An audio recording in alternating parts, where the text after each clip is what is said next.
All right, good morning, everyone. Hello, hello. Happy Monday. We're getting back into the swing of things.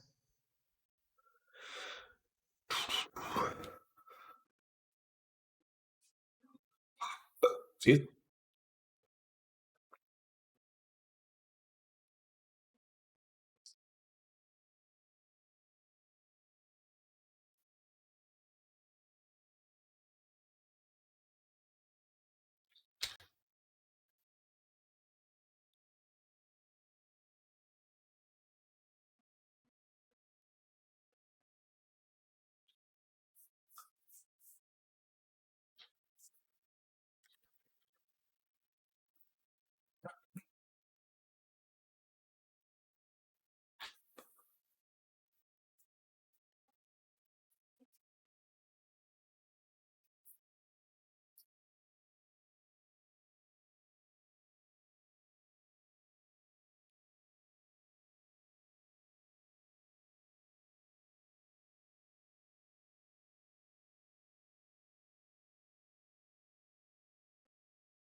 All right, we're just waiting for this to open.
Man, Unity takes so long to open.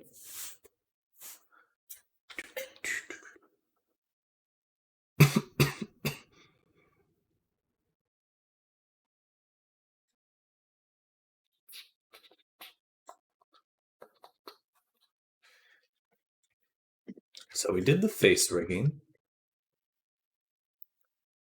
And let me just review. I think client sent me some comments that we can review over here.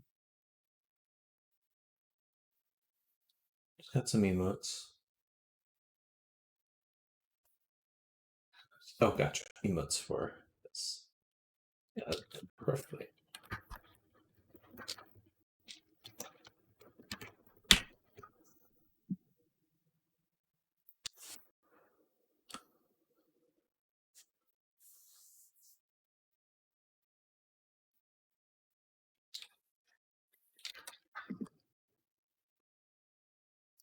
All right, so Areku, here's our to-do list for today. We don't need to do this. We did do the face ring already and created some emotes. We did do this. We have a few morphs to create for getting the hair above the got some clipping here.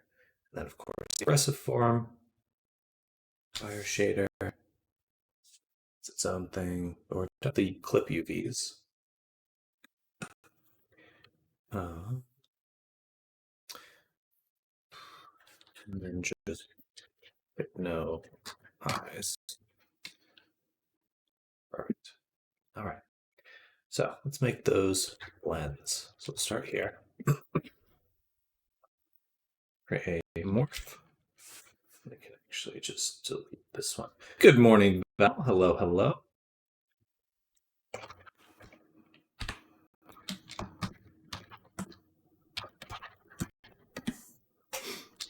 Hope you're having a fantastic day.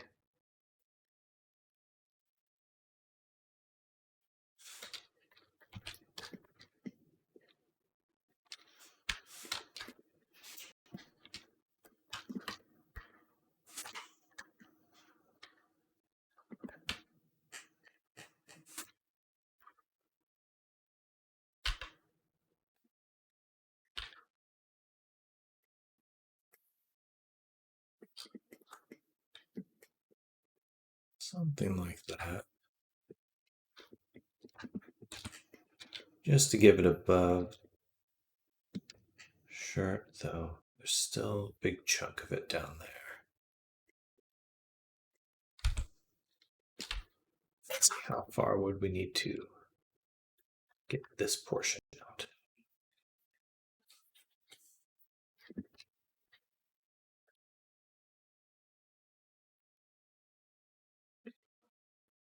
That one doesn't work quite as nicely. Yeah, for the side works though. That. All right, I like that. Okay, so now the hair will not clip into the shirt. Good. One more change is we want to get the little tribal band right here. We just want that to go over the shirt. Era, indeed, indeed. Off to an early start today. Hope you're having a good Monday yourself. You and Val, hope you're both having a great day.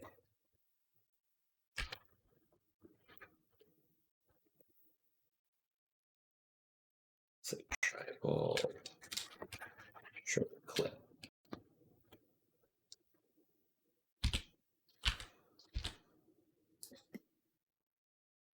Something like that. And that should prevent it from clipping. Some of these. Moving stress. Oh, you're moving. Well, that's exciting. Definitely stressful, but I hope nothing too crazy.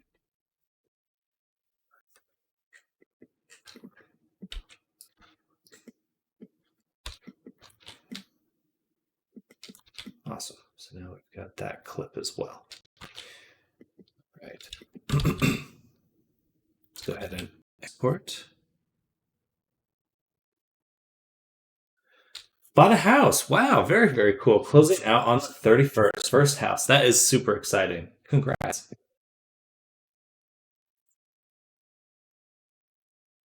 That is definitely a step forward, leap forward.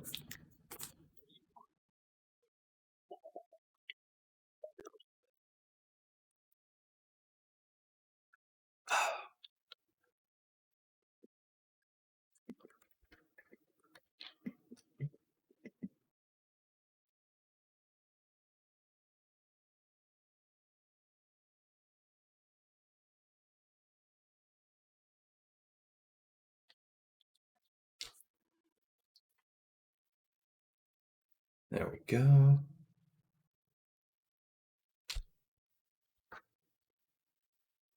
All right. So now, when we select the body, forgot to combine the hair back.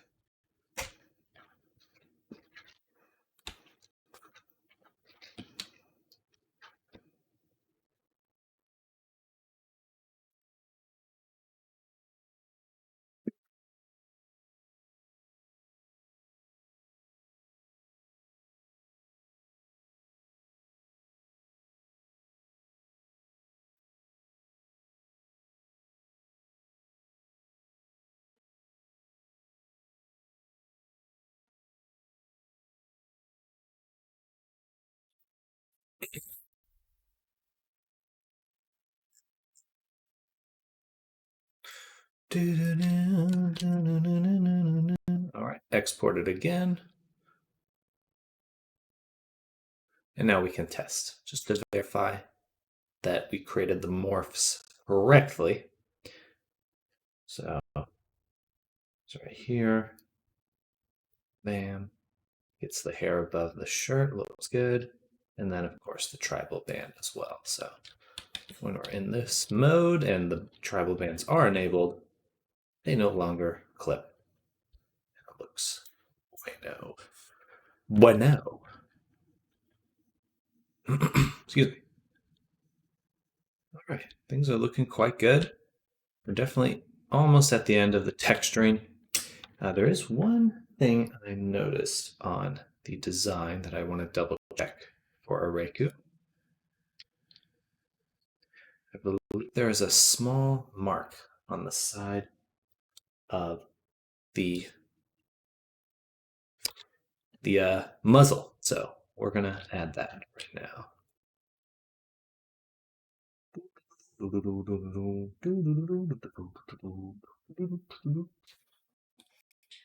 Looks like you're almost done with this one. We're getting so close. There's going to be a decent chunk of today just getting all the animations set up. That always takes a little bit, but we are definitely getting towards the end of this.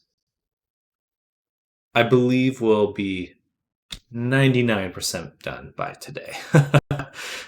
It's really just dialing down the little details.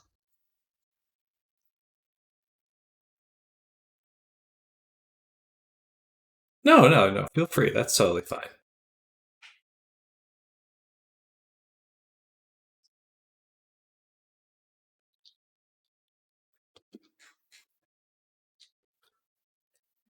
Certainly getting sick last week did not assist with the timeline, but we are making good progress.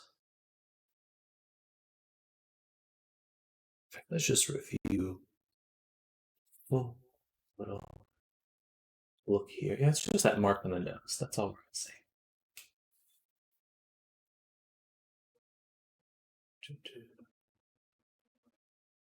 Perfect. Okay.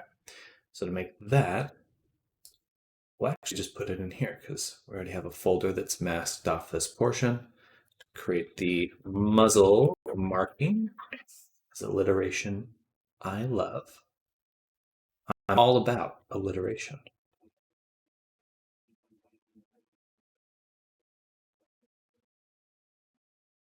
It's just black. I think so. That's kind of cool. And then we'll add a mask. In the mask, we're going to fill. And this fill will be a triangle. We'll set it to planar. No repeat. Shrink it way down. And then put it there.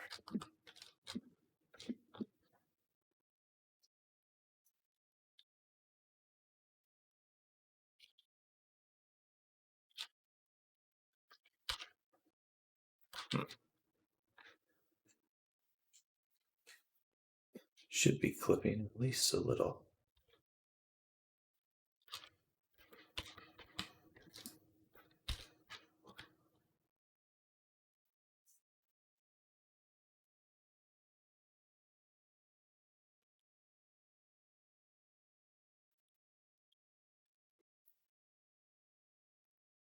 I always have a little bit of trouble with these planar projections because sometimes it's quite hard to tell where they're actually projecting from. Must be the front. No, bottom.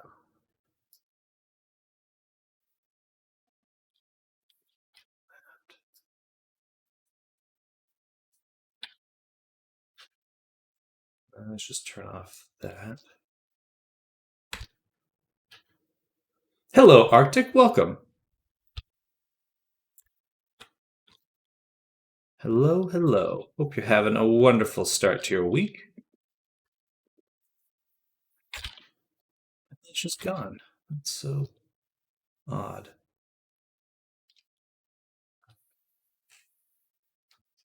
I need a different triangle.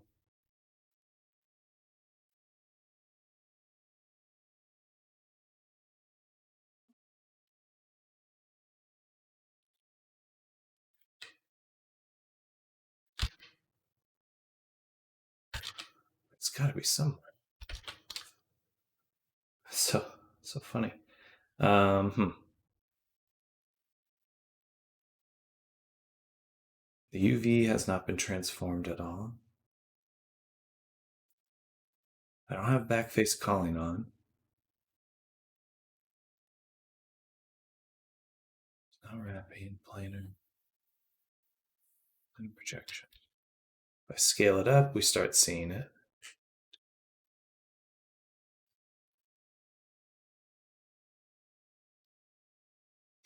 Doing all right. Currently working on some weight pain on my kitten model. Well, good luck with that. Oh, VR chat's holding another call for default avatars. That's really cool. Interesting.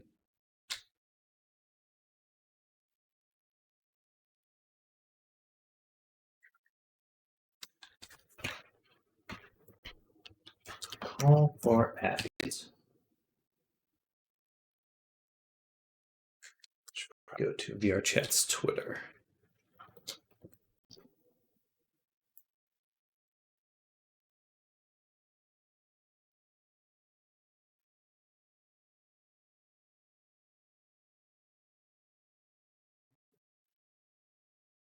I started March 14th, and there's 7 days. I think it ends tomorrow.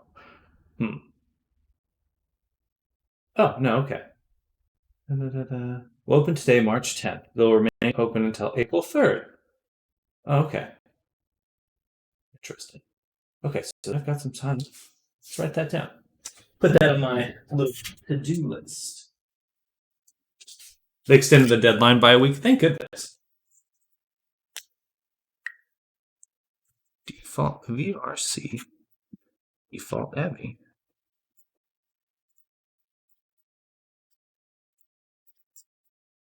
I have my little to-do list. I like sticking them on my wall.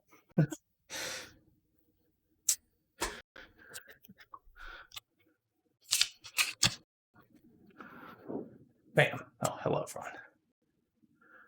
Well, I will definitely check that out.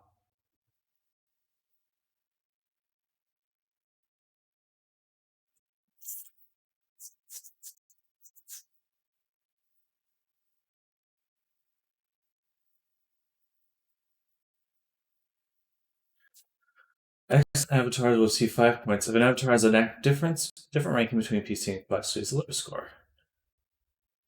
Enter one of my abbeys in there recently, and you can see how many entries there are.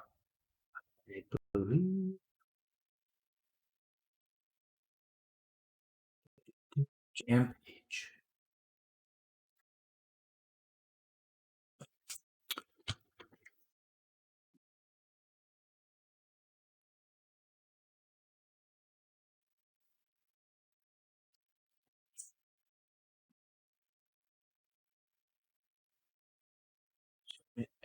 No, it just has the time. Very cool, though. I'm definitely interested. I just bought a program called Adobe Medium Modeler, which is like a VR sculpting tool. So maybe I'll try to use that somehow to make the avatar. That would be a lot of fun.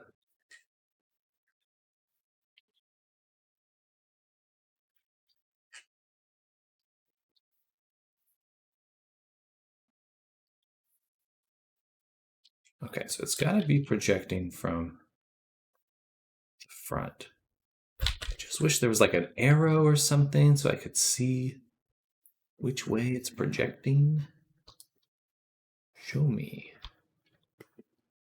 Like, why doesn't it show up here? Oh, of course it's not going to show up there.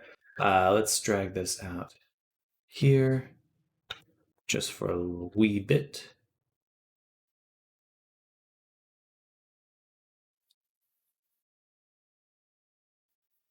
Why can't I see it?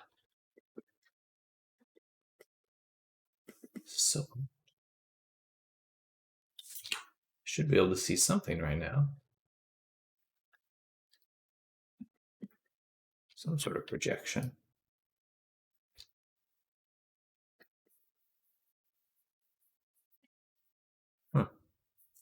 All right, let's just reset it. I'm going to try to get in one again too. Oh, awesome! Definitely share what you make in the Discord. I'd love to check it out in my Discord.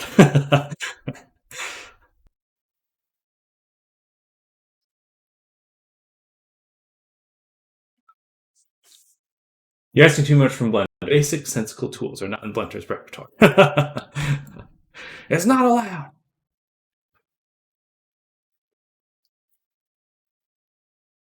There we go. Okay, I can see the triangle. See the triangle. It's got to be projecting from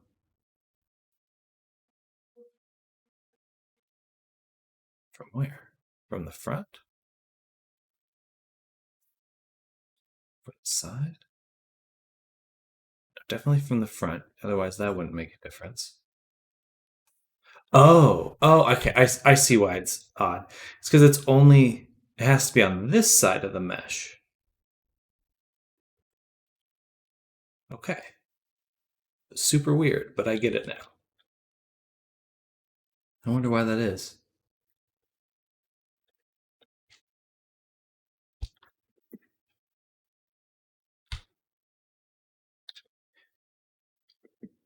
Definitely explains why I couldn't understand why I was behaving certain ways. All right, well, let's put this back into this folder so it's constrained. And then we can squeeze it.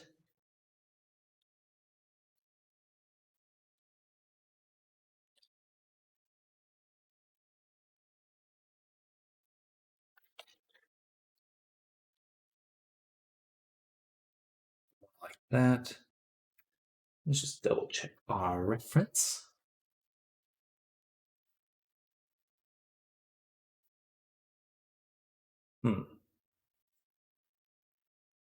Actually, reviewing the ref, I'm seeing that the white marking actually does go all the way up to the under eyelid. So we have a little bit of editing to do.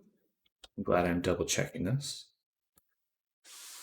We just want to move this to like right here or so.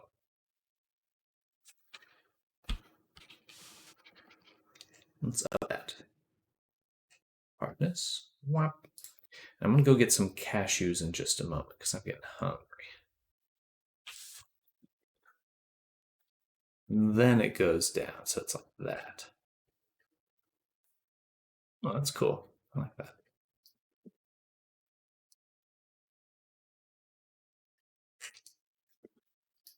All right. And that way we can actually get this marking to go a little bit farther. I always love doing these kinds of projections in Substance Painter. I think this is one of the coolest part of Substance Painter because it kind of just it's really hard to paint things exactly on a curved surface. So it just makes it super simple.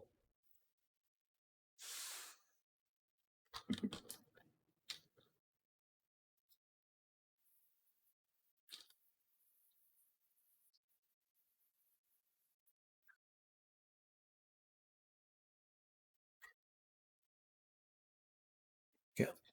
All right, and then we're going to switch to scratches. And we're going to add a little bit of rotation jitter, position jitter, so we can get just a little bit of angle, a little bit of fluff here.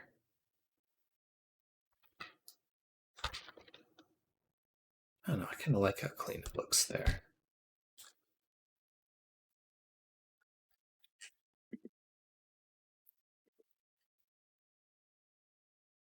Let's see what it looks like in Unity. I'm going to export these and really quickly grab some cashew spearback.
Mm-hmm.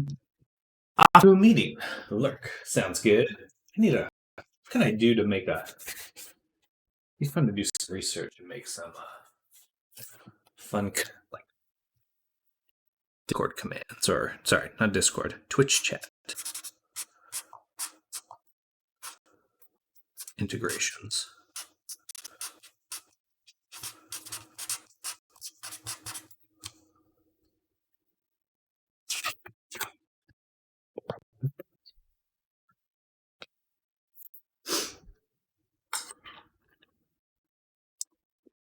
Also, it's probably the weirdest meal you'll ever hear. Diced pickles, cashews. Super good. But definitely the meal for like a pregnant woman.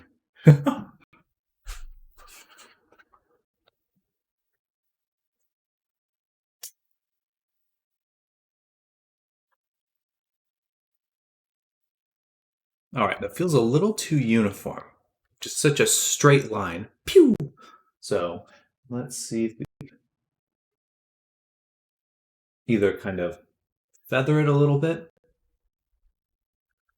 because we want something a little bit more like this. And this one actually has this kind of angle. And then there are these little dots where the whiskers would be as well.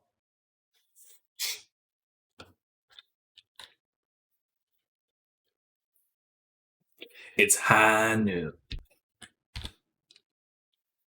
McCree. I mean Cassidy. I mean McCree.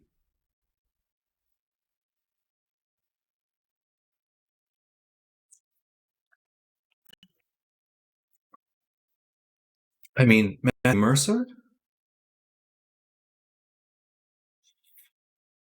I don't know if any of you watch Critical Role at all or are familiar with it. But every now and then I have dreams that I'm like sitting down to play D&D with them. Haven't in a while, but I am. Okay, heck yeah. I love them. Um, but it's always like, oh man, I forgot how to play. They're like, come on, Sam.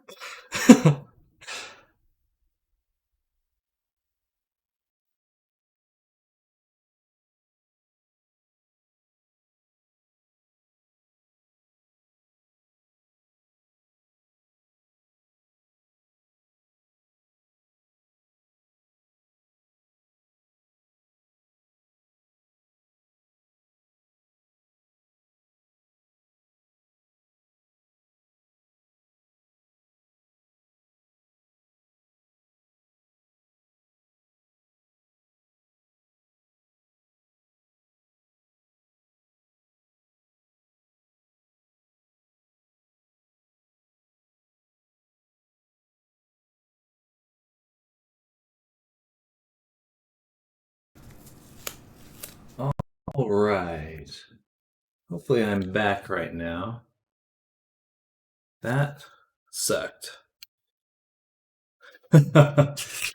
Seems like my whole computer just crashed, so we're going to look into that today. Um, but I am back. Back. Hopefully, that does not happen again. I'm guessing I overloaded my computer, so we're just going to do one program at a time right now. We're just going to focus on Paint first. I think Unity is getting too big, my Unity project. Yeah, my computer crashed. Hopefully it does not do that again. It did happen maybe 2 months ago. So it's not unheard of, but certainly wouldn't want that to happen again.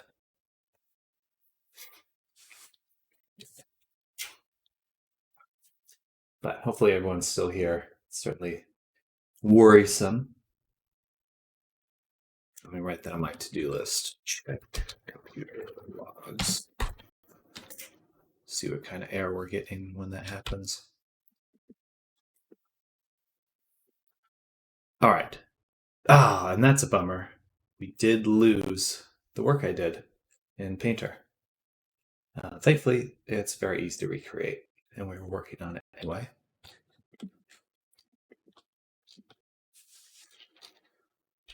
just encourages me to save like a madman. Like a madman.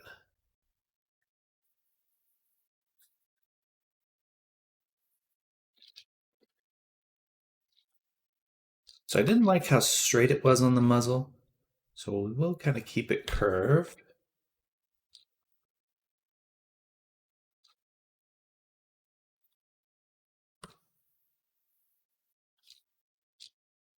Like that a little bit, because I did like how it looked initially. So we'll play into that curve and then have it go up to the under eyelid area. And this is kind of a fun way to make little curves in a substance. You just make straight lines and then you kind of just sharpen down the edge.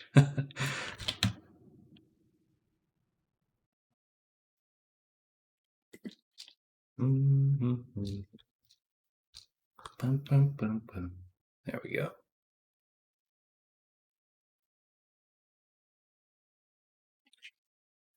All right. Like that.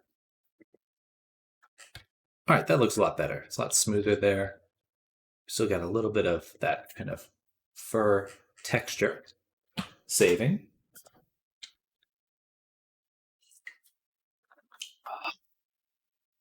And then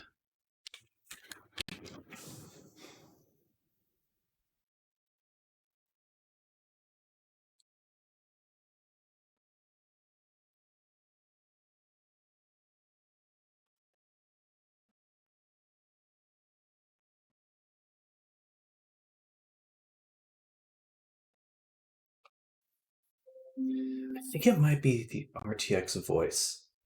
Is my voice working well or am I staticky? Let's double check.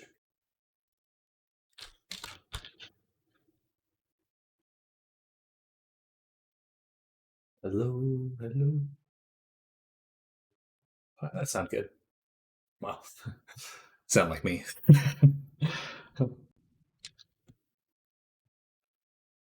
Okay, perfect. Thank you, Arctic. Just gotta double check. But I do think it is I use this thing called RTX voice to like filter out noise. And I'm beginning to feel that that's the only consistent thing I've had on during a few recent crashes.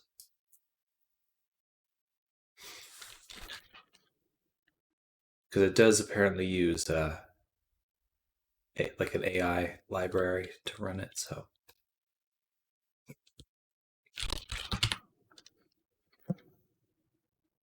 OBS should have filter for voice noise reduction. Oh, maybe I'll use that.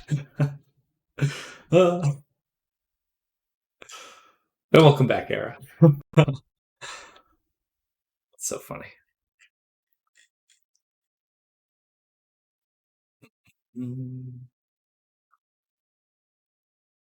Added the triangle to, oh, that's brush. So then we'll add it here as well.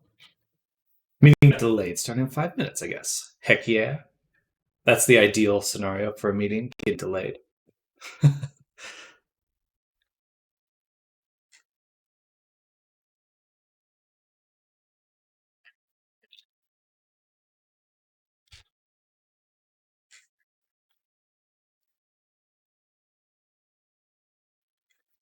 right, we need to put it on the other side of the face, so it won't work on the right side. And that's because I've mirrored my model.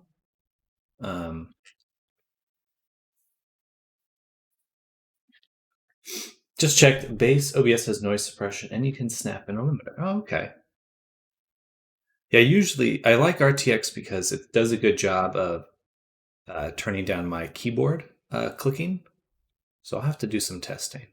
I already put on my to-do list to do some VR chat integrations, like doing lurking and just adding some commands to my chat would be ideal. So we'll spend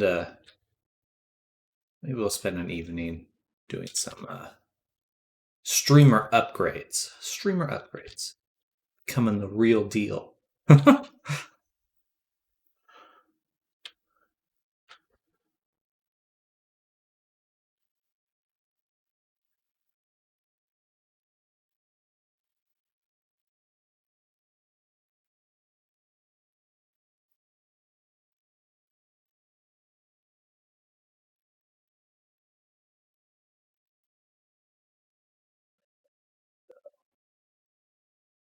Jagged look. It's a little bit more stylized, which I like. And sharp. Also like sharpness. RTX is heavy on your PC. Gotcha. Okay. Then yeah, I think we'll move away from that. I knew it used I just thought it would be like kind of lighter than most, but if it's still doing it's just doing a process that using the fancy features. That alone might cause the issue. Okay, so looking at this mark, the nose. So I think we've kind of got it right here. This little triangle. Maybe a little bit more over, a little bit wider. It does change kind of between references, so we have some wiggle room. I think making it slightly angled might be nice, something like that. Just so it's not just visually having this straight line and then the line kind of pointing right at it kind of hooks your eye. RTX is one of those programs that has a lot of extra processes, IMO. Makes sense. Because it's not like a actually I don't know enough to say that, but I'm assuming it's kind of a different hardware feature on your GPU.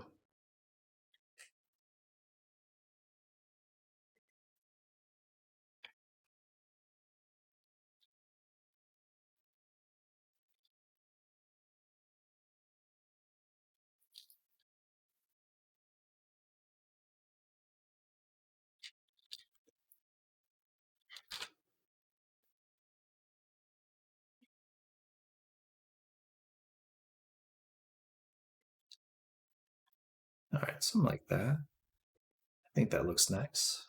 Let's save again. I have noticed that.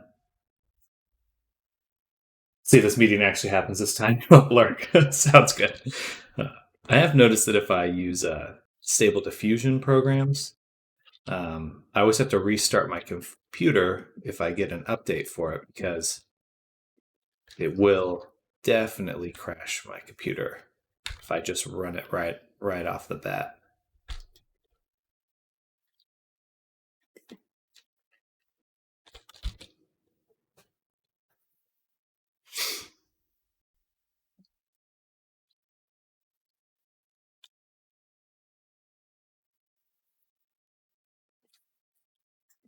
Okay, save again, upload again.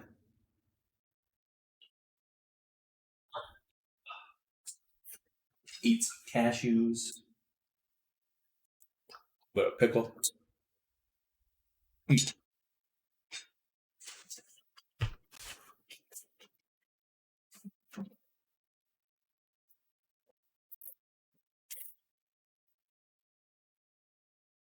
All right. Now, for the longer part of this process, let's reopen Unity.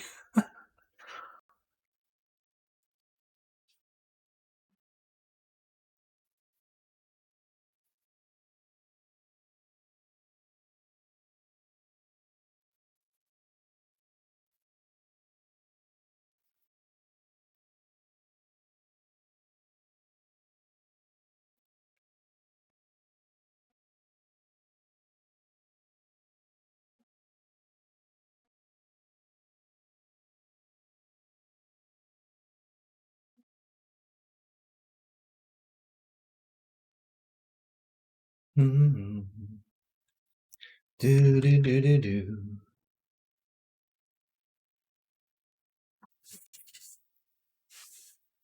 Ooh.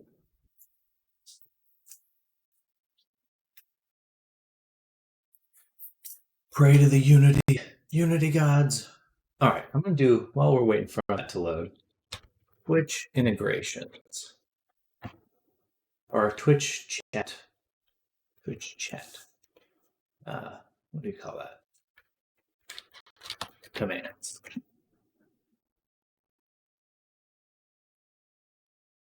Just do some quick research.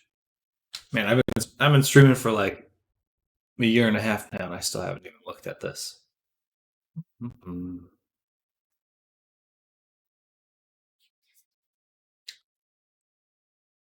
Basic commands for everyone.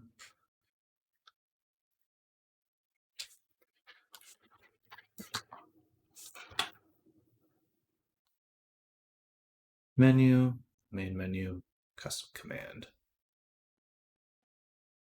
All right, pretty straightforward. Oh, Unity already open. All right, we'll get back to that later.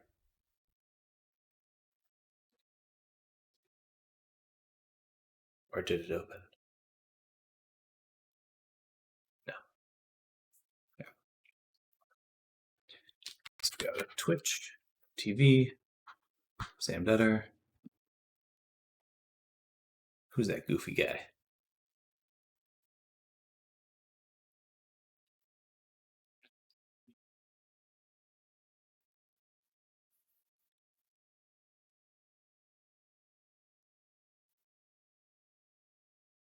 Twitch.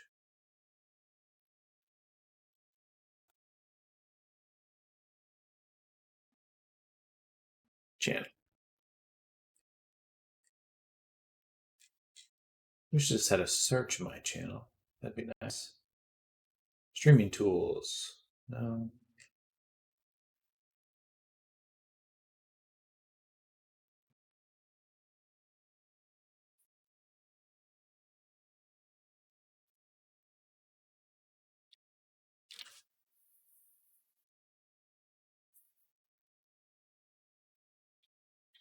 Again, we're just waiting for Unity to load right now.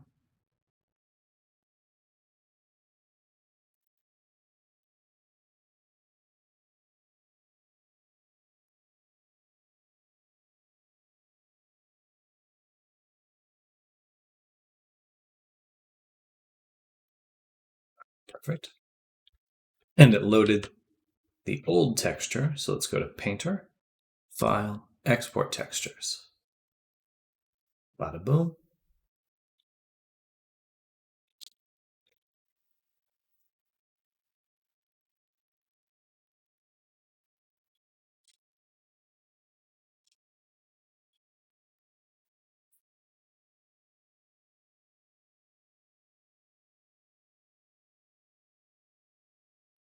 Perfect.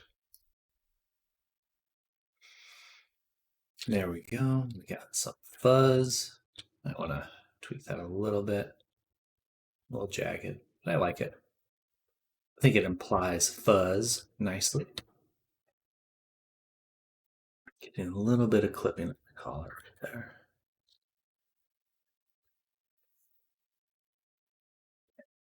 So let's pop open Blender as well.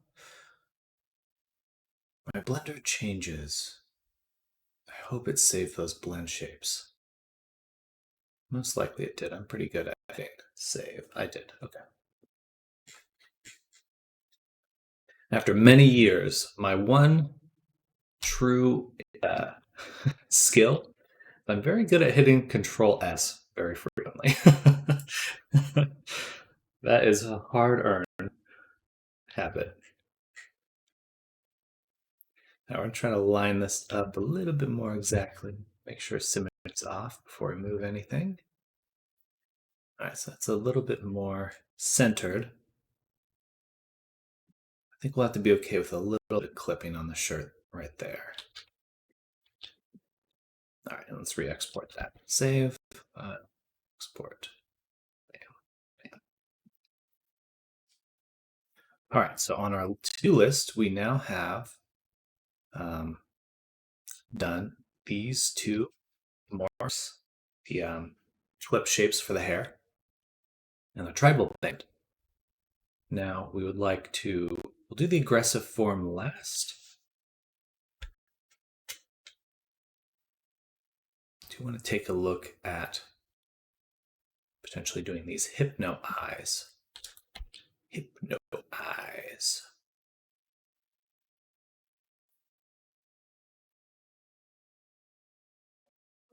Just have to think about that for a second.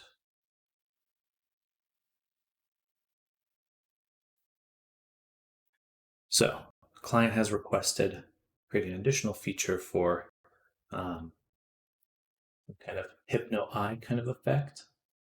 So in order to do that, it is an effect I've made before.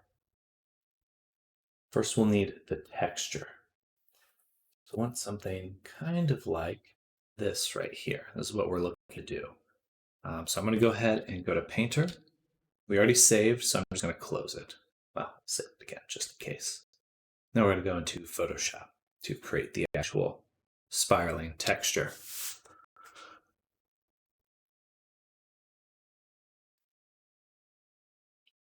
Of course,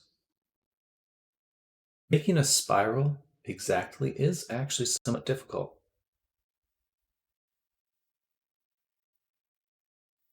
I think we'll just do it in Blender then.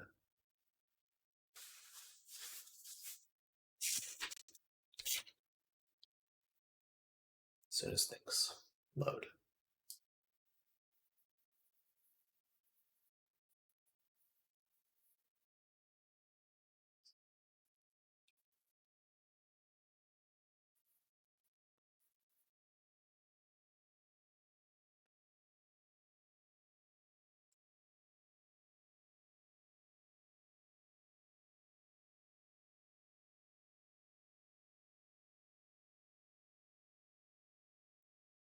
All right. So, Blender it is. I'm going to make a new file here, general. Put our camera right here. I'm going to set it to orthographic 24:8 and orthographic. Bam. 2. And then we're going to save this file in textures. Say hypno. Go in here.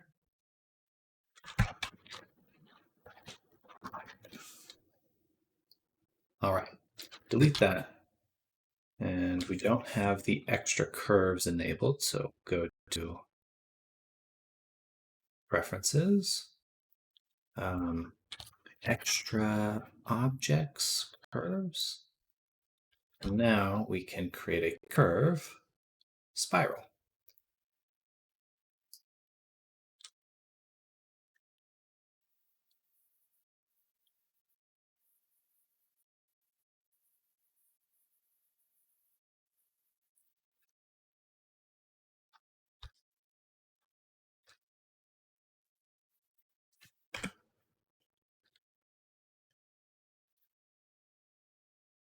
Something like that.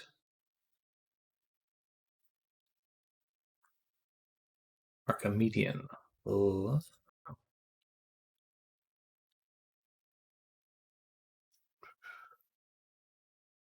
Don't like that because it doesn't start from the center. So do any of these start from the center? Or no, I needed to go to here, and I think I just say the radius is 0. Yeah, okay. And then it grows out. Perfect. Let's do a few more turns. Let's say 4.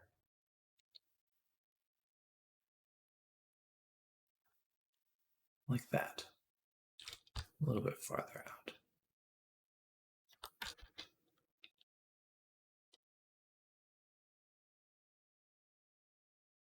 Just a little bit more. Okay. There's a spiral.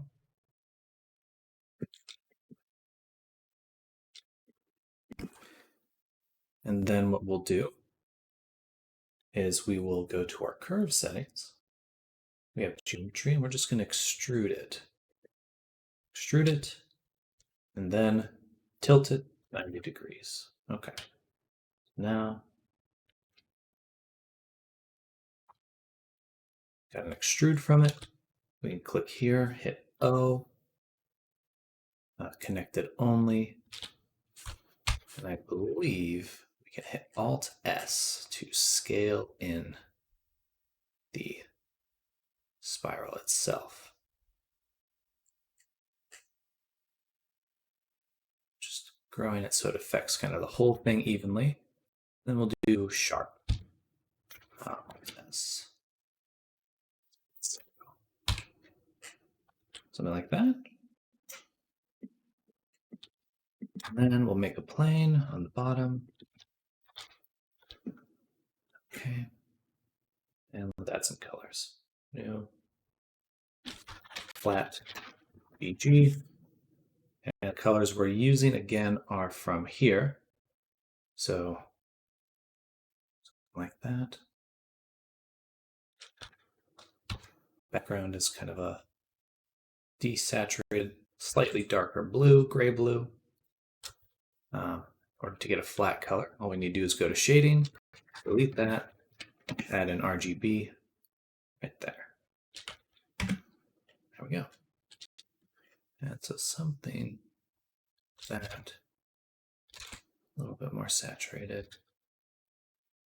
Then we'll also do this one with the flat, but duplicate it so we can get a slightly different color. Something brighter, still a little blue. The spiral is too big.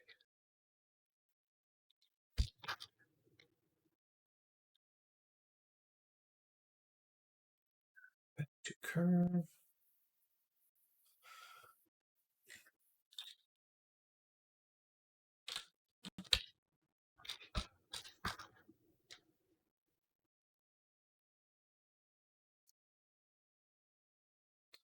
We need, now that I'm really looking at it, we need like probably 8 total radii, because it does need to be pretty dense in the center. Let's even do, say, 16.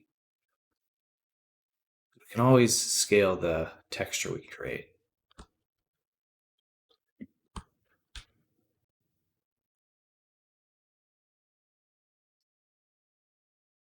All right.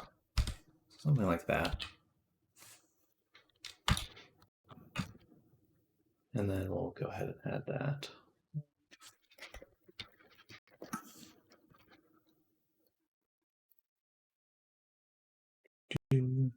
Curve, extrude, 0. And then, of course, select the very center and scale Alt-S. About there or so. Nice. And then we'll do one more time, Alt-S, but very, very tiny.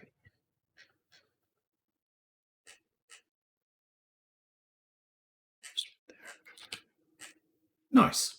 That's pretty cool, actually. All right. Lastly, just turn up that resolution a little bit. Perhaps add a subdivision. Just get that nice, clean spiral. All right, decent amount of work to get here, but worth it.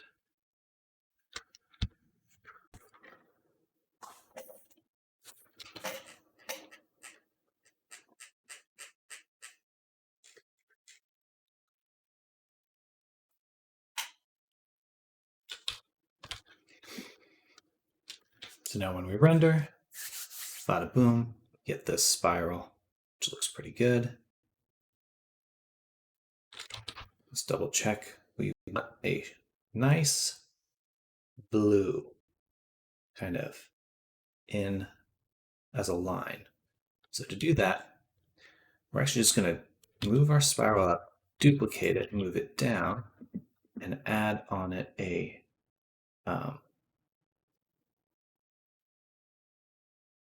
I was hoping we could do a displace. First, let's mesh it.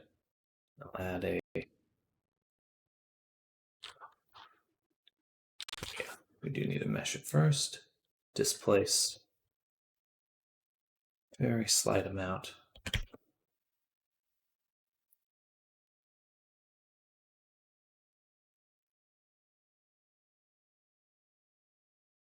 Sure. Mobile, new texture, and of course, make the color. Then we'll just want to go to the noise we just created, give it a clouds, something a little bit smaller, or smaller in a sense.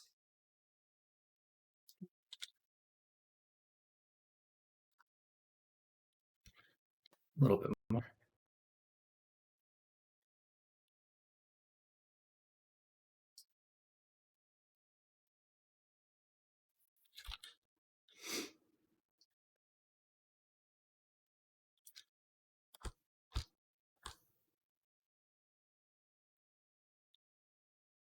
Do not know what nabla means.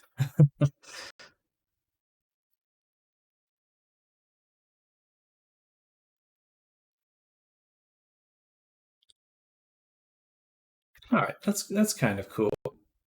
I'm just gonna add one more thing to it. We're gonna add a solidify first, right there, just so it goes in a few other directions.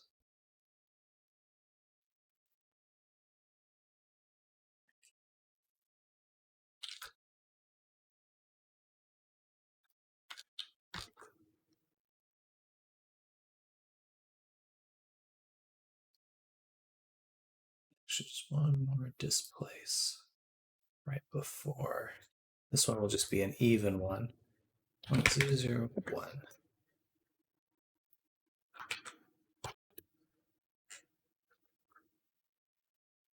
Slightly more consistent.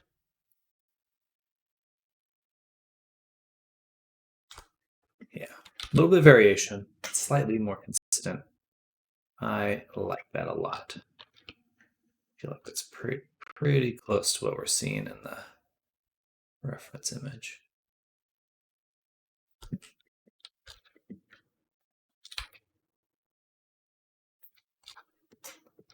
All right, fun. Let's render out that image, Alt S, and we'll call this Hypno Eyes. Save. Okay, probably a little too big as an image, but now we can bring it into our file here.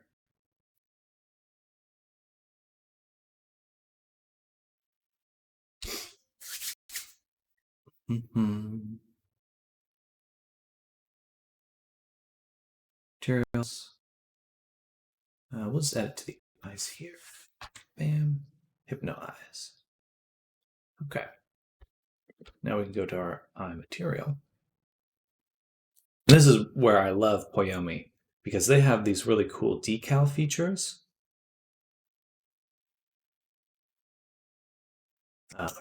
Once they actually open. All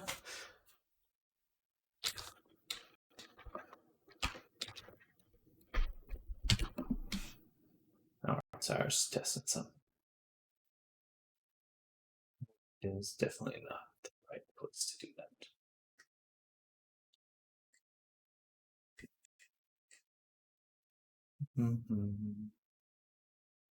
It's got to be in my menu. Straight.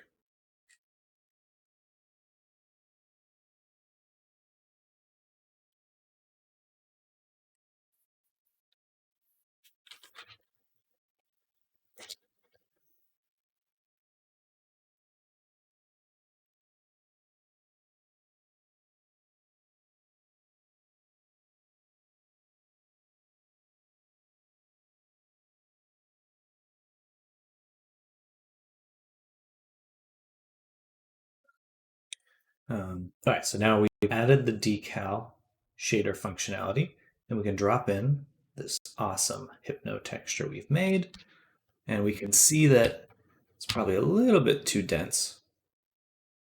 And we will need to create a second UV map to properly have it wrap.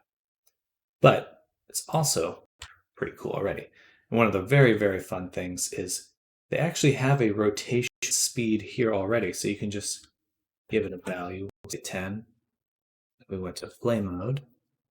We can go ahead and start reviewing it, taking a look at it. So it is spinning, but it's a little dense enough that we can't really see it moving. We can actually just scale it here as well. 4, something like that. Maybe for the speed, we'll say 60. No, more. 300. All right, pretty cool.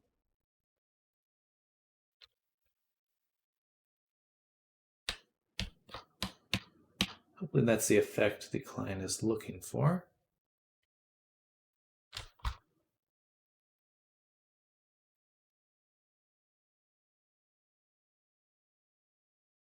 Blending. Do I need to copy it? I don't think I need to copy it because it's a shader. At least these should save. Yeah, okay, perfect. So, second thing to do, so we can save this file, go back to Areku, and we need to create a second UV map, which already is one.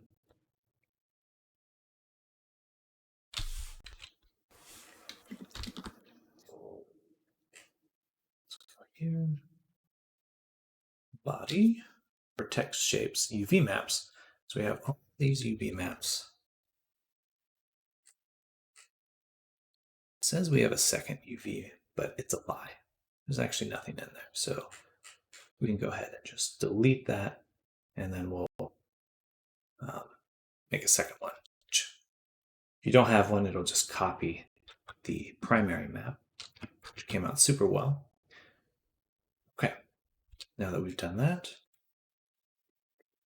we will select just the eyeballs.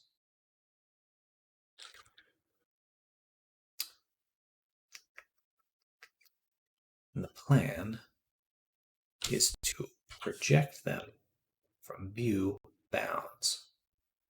Okay, looks like we'll have to do it one at a time. View project from view bounds. View project from view bounds. Okay, let's see how that works.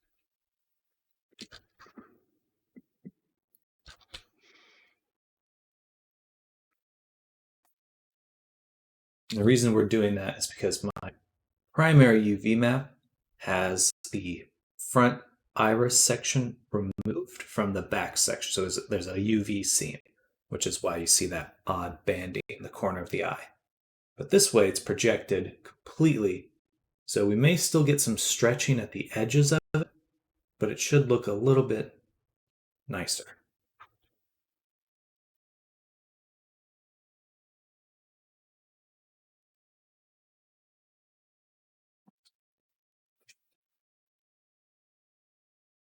But we do have to tell it to use that second UV map.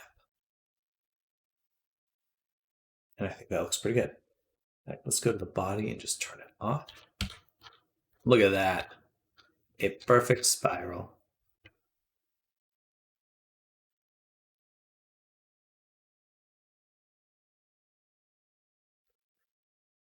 Fun. All right.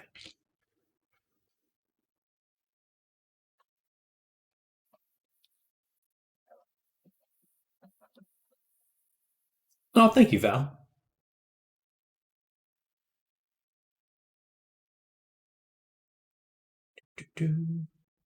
And then through these values, mission strength and alpha, we will be able to turn that decal on and off.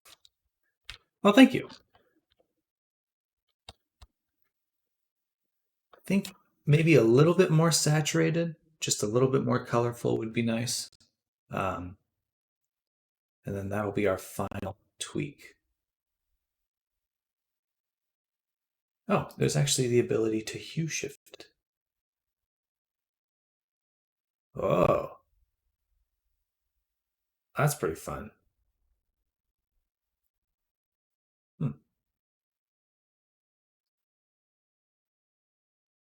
Interesting. Rainbow eyes. The gaze. GAYCE.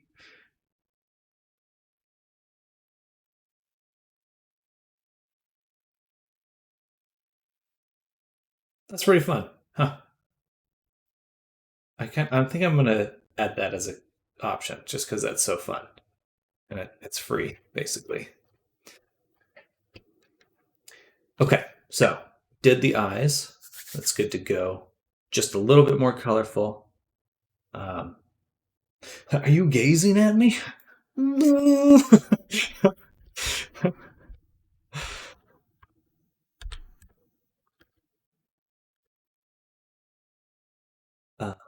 Saturation. To do that, we would want to go to the original file we made. Or no. Easiest way to do it is actually just to pop that texture over here.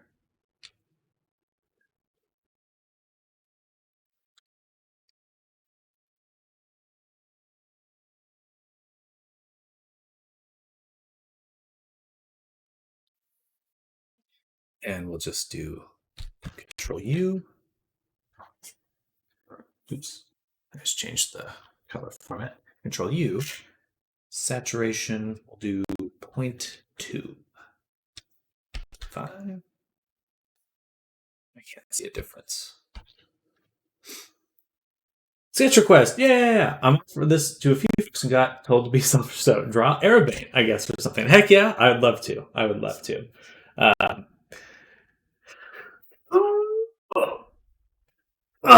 Yeah, I love drawing. I'll probably do it. I usually do drawings or sketch requests off stream just because I like drawing on my iPad. So expect that tomorrow. And let me put that on my to-do list. I think I might lower the reward. 10,000 is a decent amount.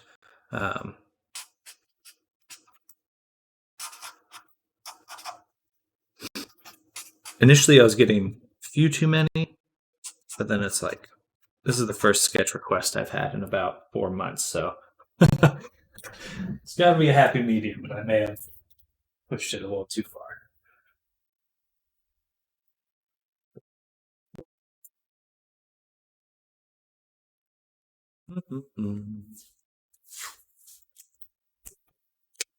All right.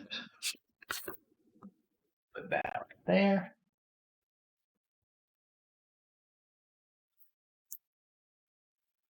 Yeah, I'm pretty excited. It's going to be a fun tale to draw.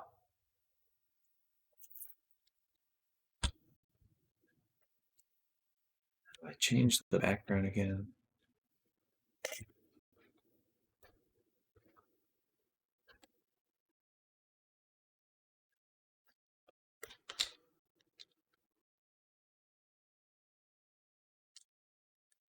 There we go. Okay. It's just hard for me to see if the saturation is changing.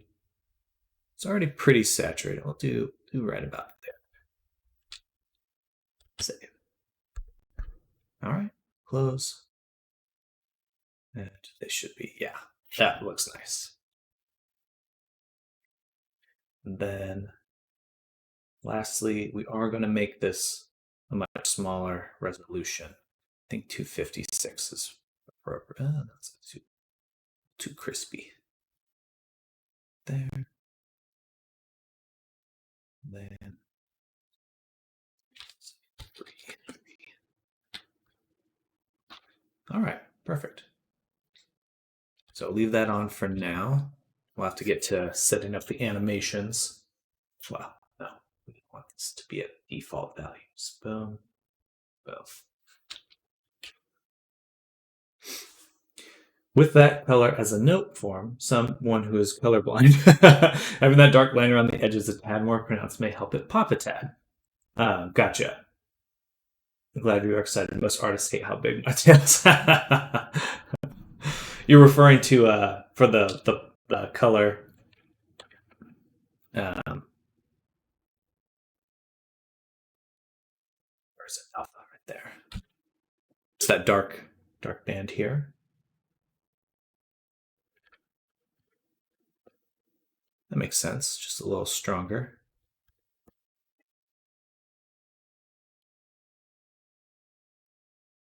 I think I can. Oh, well, I think we're on the same page. I actually am a colorblind myself as well. Not. It's like that. I always forget the name of it, but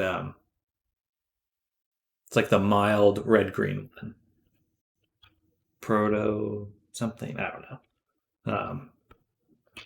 I make do because thankfully I can sample colors directly.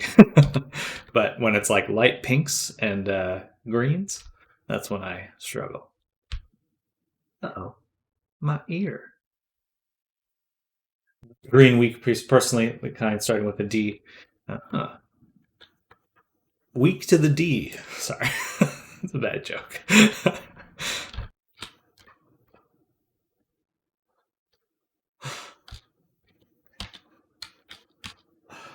All right, we need to fix that ear color, and then I think that'll be our last time in Painter. Shame. Shame.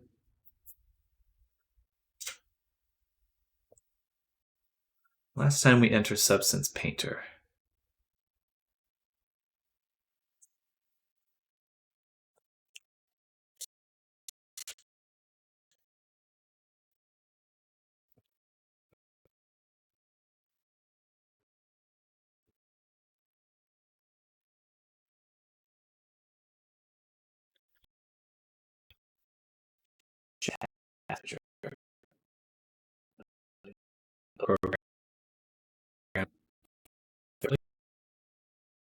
The performance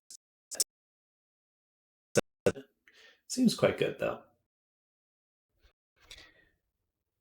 All right, so it's the ear tuft. We are missing.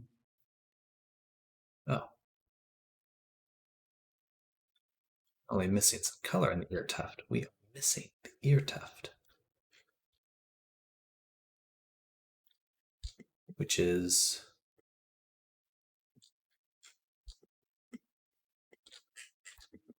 no good. Okay. So, okay, that's going to take probably 20 minutes to fix. Hello, Grant. Welcome. How's your square going? So we need to open our painting version.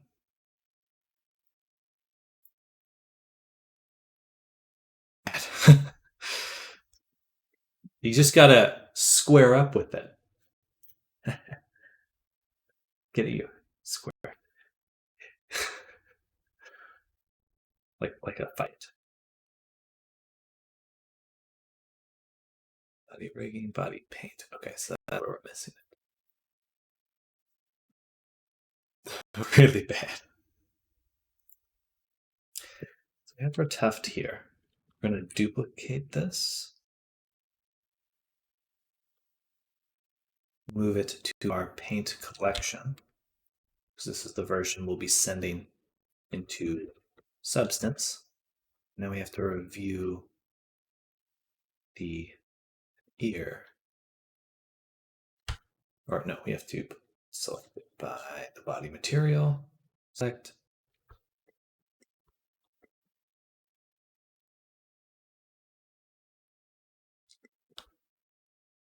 Okay. Okay.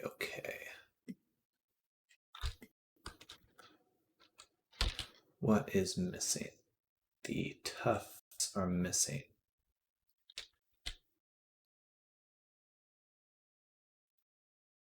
Which I see right here. there, missing there. Okay. That's not too bad. That'll be a quick fix. Body painting. Okay, so we got the rigging done. Actually, I swear I did them properly.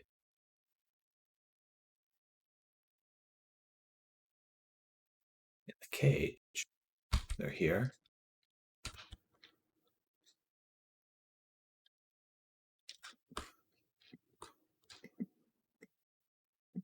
And everything is set up properly. And thankfully, I still have a mirror. I saved it as a modifier. Okay, so that's what happened. I brought them into the cage on accident. So what we can do is just extract them here.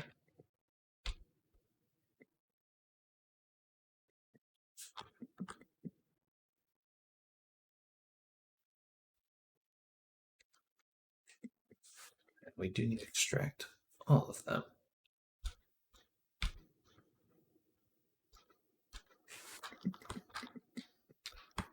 Should be right. And then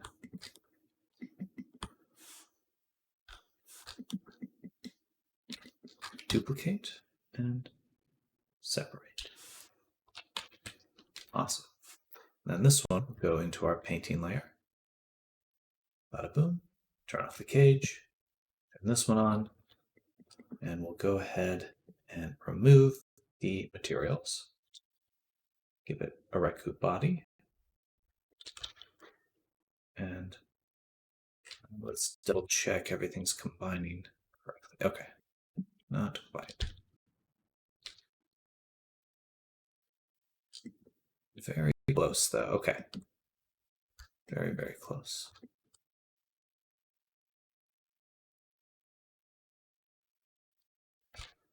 This doesn't seem quite right. What is that thing in the left? Is a square with things on it. The UV map? You should fear this square. This square is worthy of fearing.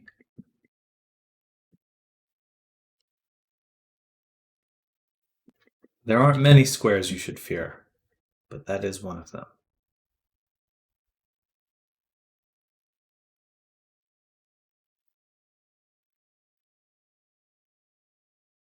Oh, here we go. Okay, thank goodness. That's the problem. The tufts were on their own map. There. All right. Whew. Still messed up.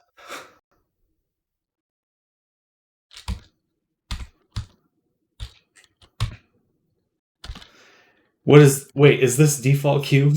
Hey there, Ars. Fear the default cube.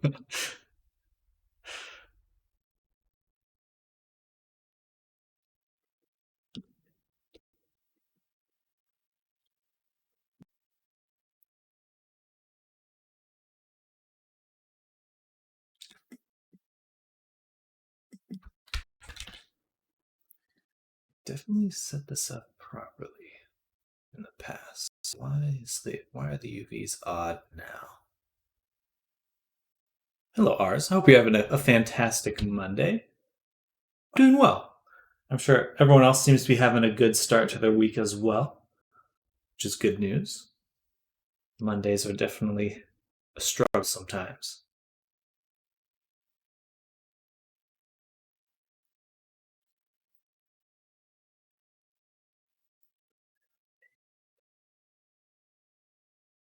This is the new map that I made. So this, I believe, is correct. Okay. Yeah, because that is definitely in the right spot. Gotcha. But then the ear tuft that I was missing. Here's my confusion. Okay. So the ear tuft that I was missing up here, I brought in, but I needed to use these tufts here, excluding this guy.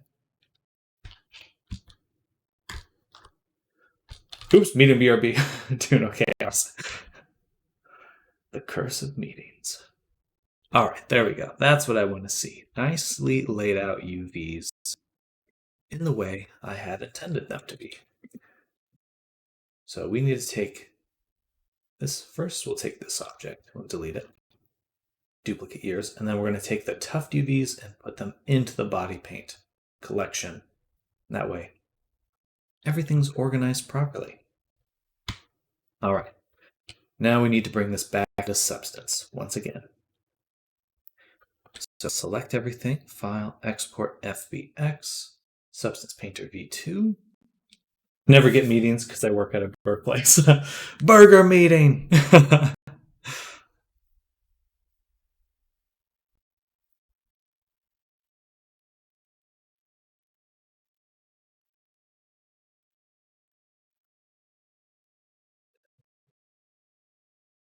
We'll just go here, Blender, Substance, Body.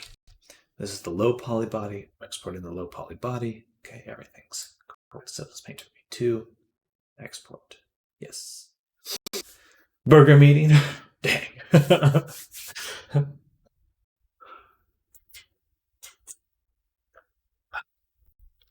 That's what I call my weekends, because I eat a lot of burgers on the weekends.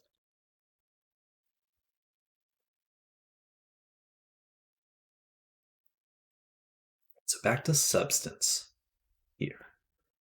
We need to refresh the mesh. Perfect.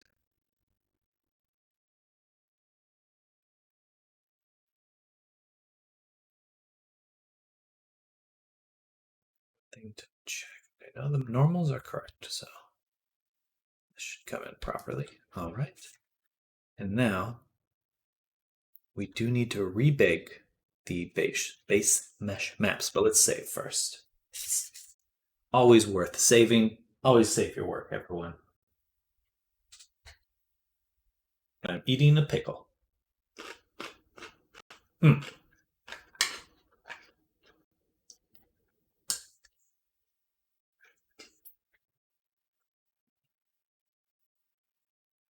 Save every 5 seconds, totally. Exactly.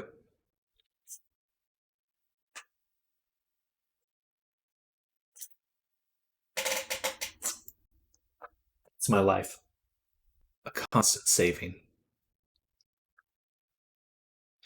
Though Substance Painter does take a million years to save, it's still going.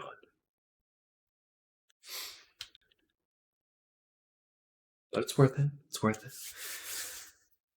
I tell myself. All right, and then back to the Bake Mesh Maps mode. Perfect.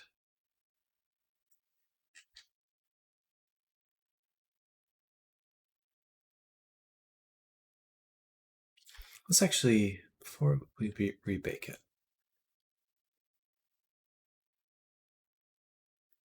go to, let's say, ambient occlusion.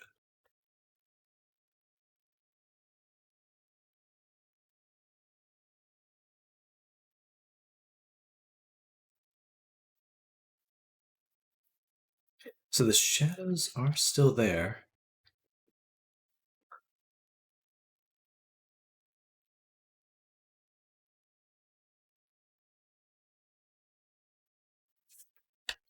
What were we missing? Well, first we have this really, really dark shadow in here, which we don't want.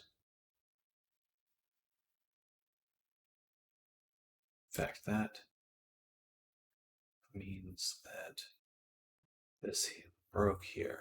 So we should have something canceling that out. Right here. This should be subtracting.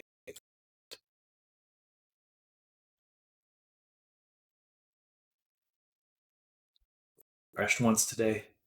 Don't do it again.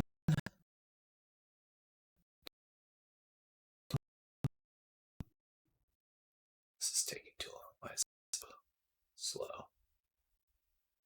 Tracked. Let's go to the mask view.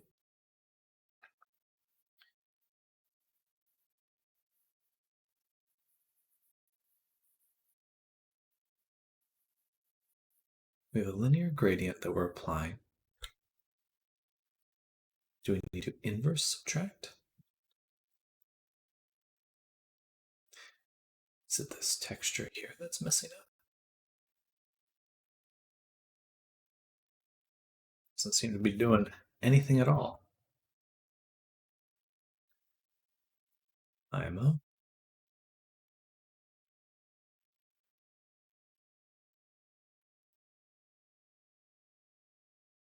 Why would that be? Because we are applying a few different materials, but we should at least see the base color disappear.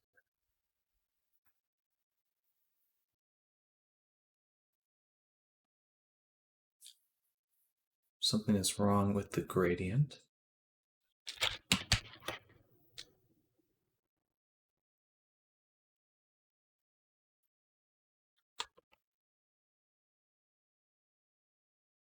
Actually quite confused here. Something's really off. The blur is nice, but not necessary.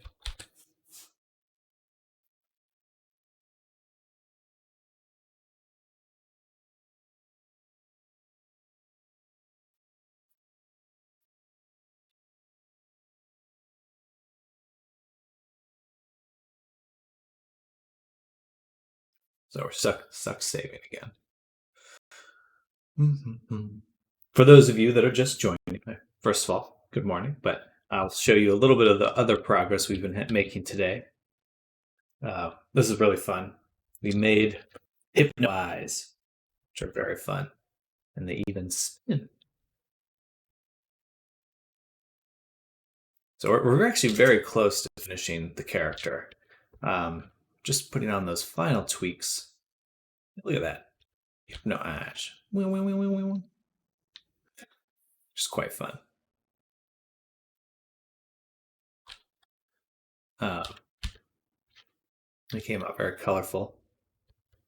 We're very, very close to finishing this character. Just need to figure out why things are behaving oddly. Nice outfit for that one. Oh, thank you. Thank you. I did not model this outfit. This is one the client brought in. But I did make sure it fit the character. So I'll take credit for that part.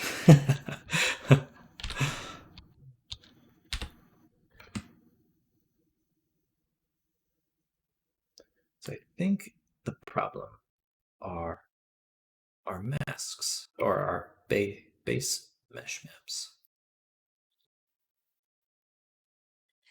No, everything's saving properly. Something is very off about this material. Specifically the mask.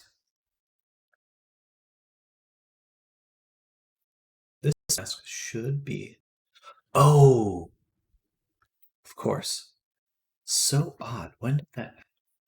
For some reason, all my projections that I've been doing now suddenly only work on this side of the body.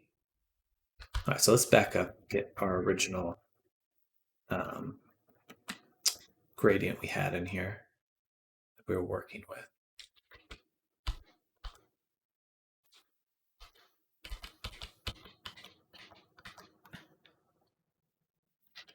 Because I'd rather retain the settings we knew were working.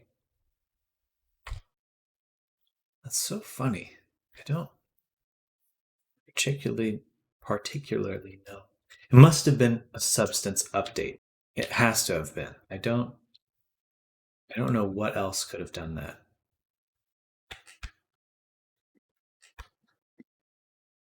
So funny. That's like what I was struggling with earlier today, and I'm struggling with it again.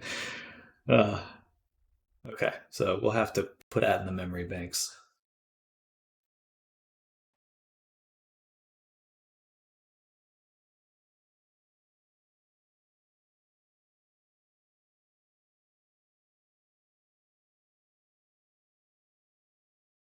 Now, does not fix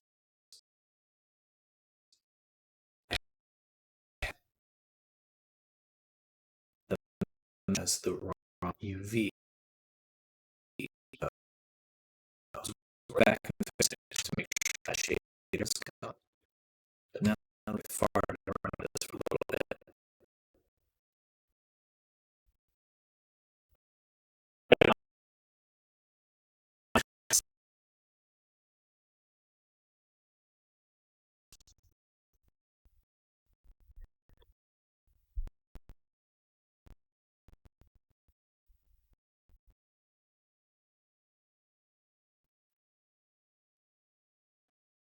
All right, so I think we're in the substance. The mesh should find here, which means that I simply need to extract this mesh and combine it with the other body. So let's close, save, go to Blender. We're copying these tufts, going back to our main Araku file, pasting those tufts. Let's hide them. We're going to go in here and delete these.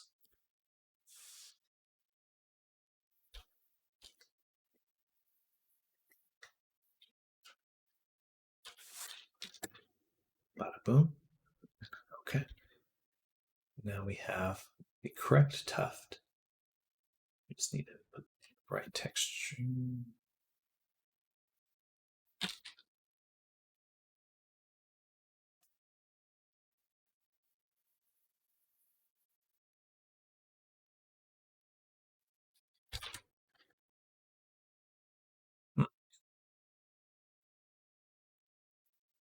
Oh, okay. No, I still needed to update the texture because now the texture is correct. In Painter, and everything was working fine there. The UVs are fine on both models. The problem is that when I export the textures, it's not going to, because it was initially missing the ear tufts. It wasn't putting the textures in the right spot.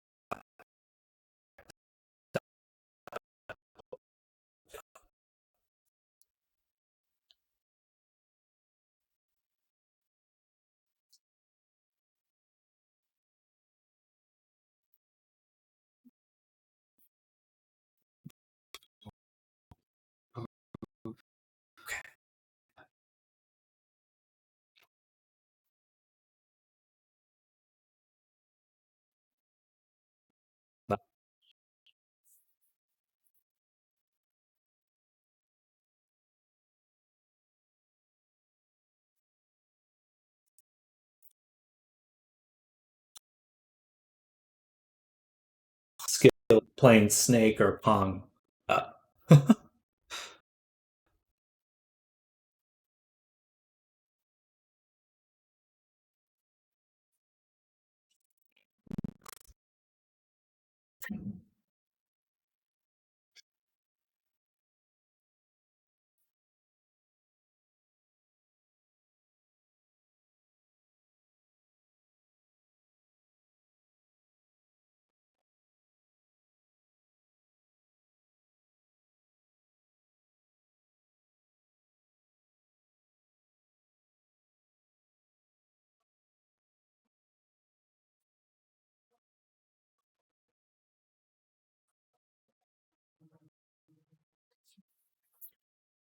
Oh, and it crashed.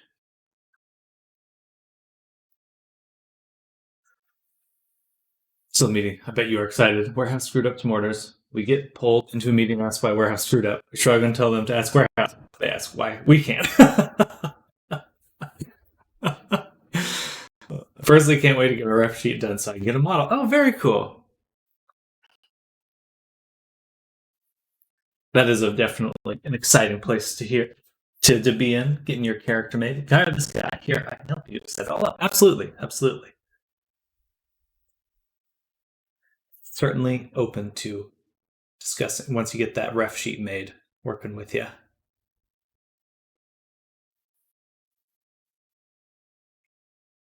Okay, hopefully it doesn't crash again. Boom, boom, everything's in the right spot. Export. Praying to use substance.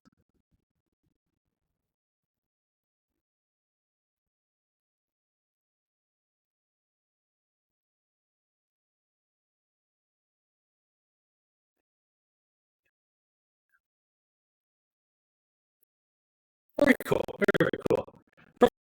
Perfect. Head sketch.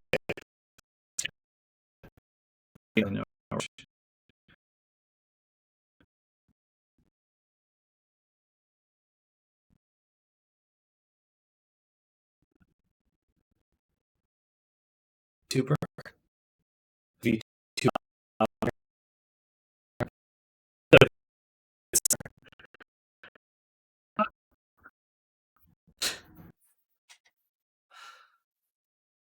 Oh, there we go. Now you can probably hear me. Yeah, Substance Painter, exporting textures, eats up my computer. Yay, the ears look good again. All right. But yes, you said hi, I'm a VTuber. Like this is like a VTuber's Anonymous or something. A part of like Alcohol's Anonymous, but for VTubing. I need to get my VTuber set up. I think I'll make whatever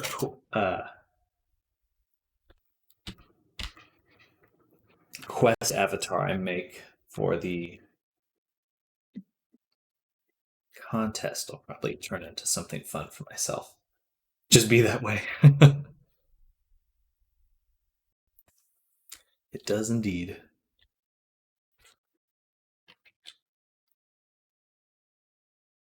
All right. So now,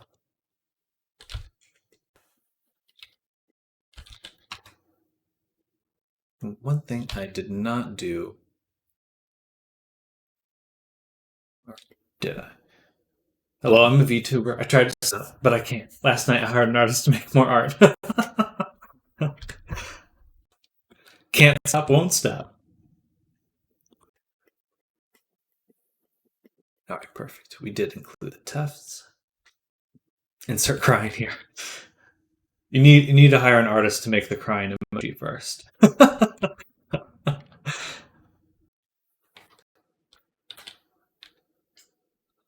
Okay, now we can close Painter. Officially got that sorted out. Thank goodness. Hypno shader's done. We fixed the ears. Awesome. Possum. Well, I do have other characters I can get models of. I'm stubborn and want my astral dragon made first. I mean, heck yeah.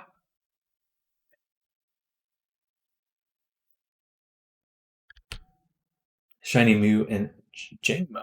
Jingmo. Can't wait.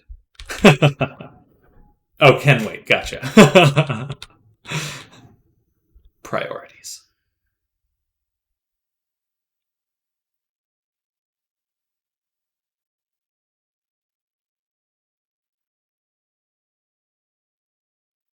Okay. We could rip Jingmo.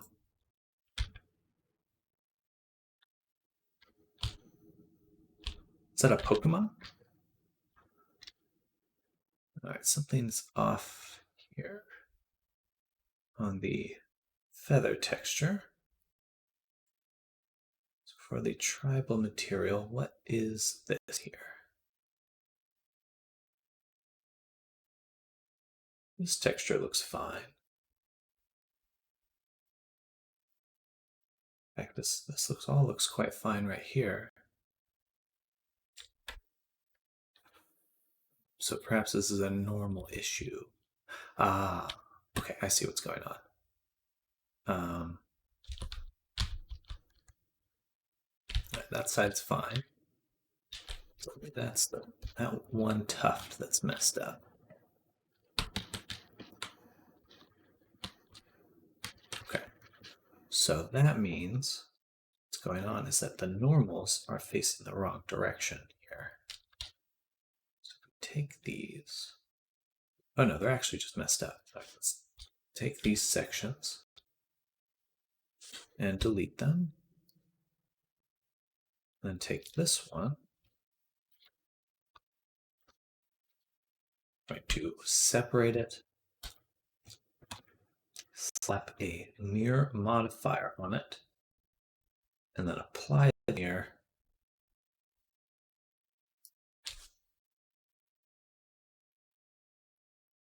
by the mirror and recombine. And that should fix it. Pokemon!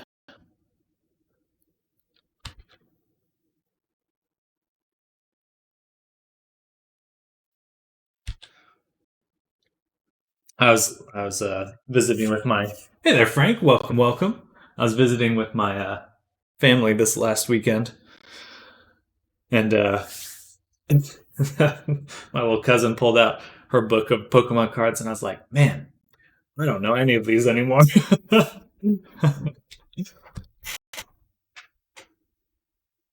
just so many new ones now.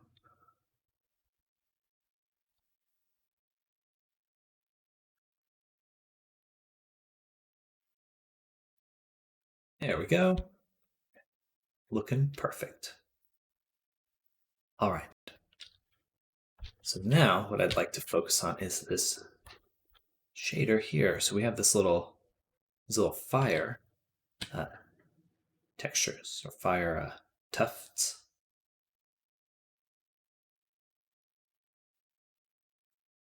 I'd love for them to behave a little differently than the rest of the ear.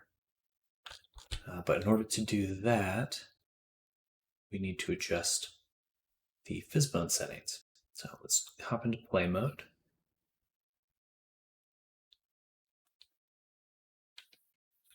And we move the character around. See it, everything moves, well, except for the ear itself. Thing moves, kind of flops around.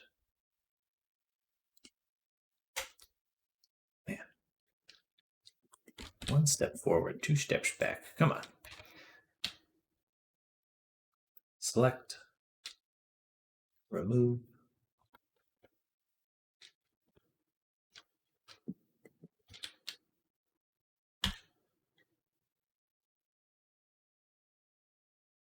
Delete that now, but boom, boom, boom. Control weight paint, shift M.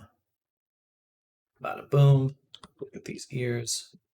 Look at the head too. That's fine. That and that. Then here. Weight paint 1.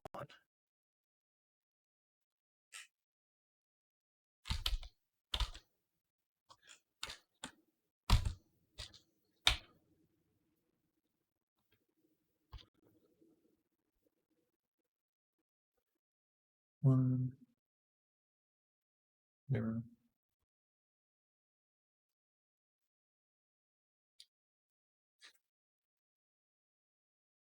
1.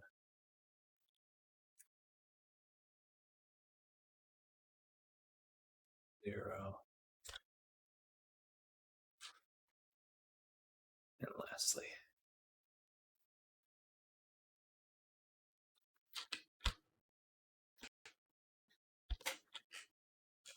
All right. Just make sure. Okay, hand is not moving. Good. And then we can take these 3 bones and we'll do weights, smooth, selected bones, factor 0.01. Just the tiniest smooth. And that way, this is my trick for symmetrizing stuff. Oh, should have. Okay, usually it symmetrizes nicely, but it did not this time. Because I did not have it on. Okay. One more time. Boom, boom. Wait. Hopefully that worked. Yes, perfect. The only thing that is missing is it did not affect this little ear tuft for some reason. So grab this ear tuft, separate it, tell it to take the vertex groups Actually, first we'll delete all the vertex groups.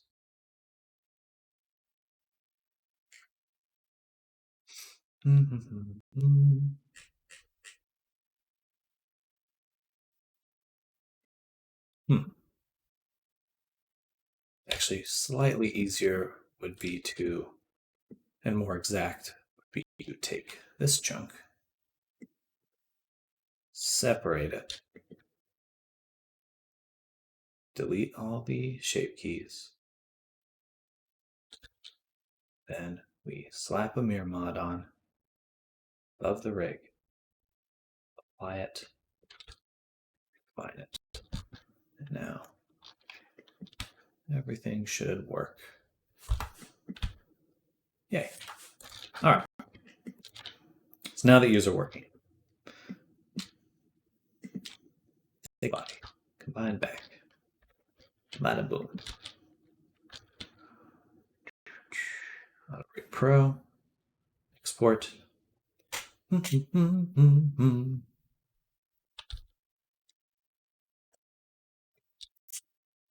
Eat some pickle.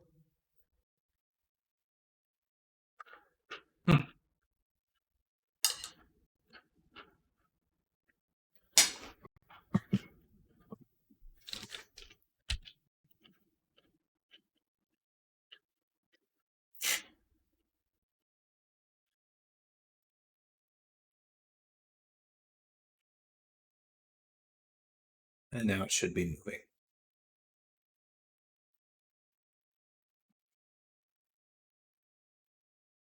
Take this view, put it right here. Something like this.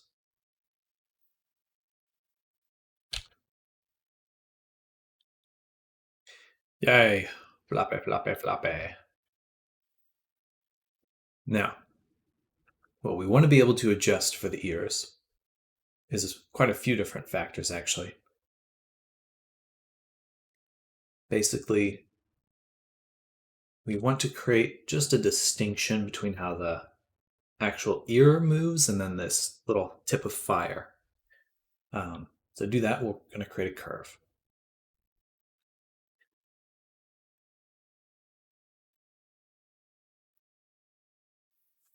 Now this curve that we just added will make it behave.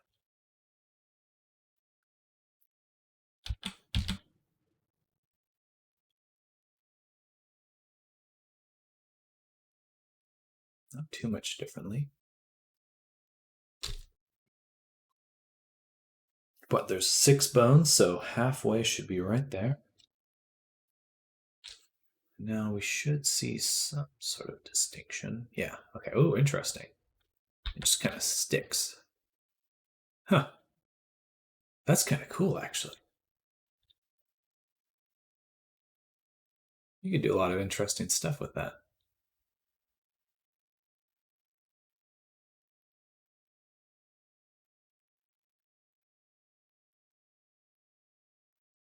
All right. So we still want the hole for the rest of the ear to work properly. So to do that, just adjust it like this. Gets a little nutso, but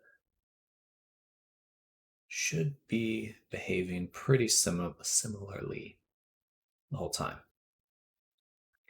And then we can actually just raise this. So for the bottom ones, it'll behave like this, follow this curve. Oh, perfect. Like this, so just a nice step. Nice little steppy.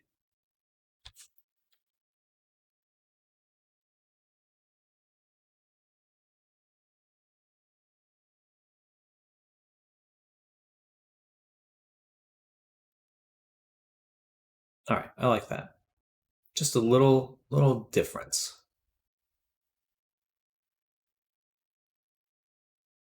Helps it feel a little bit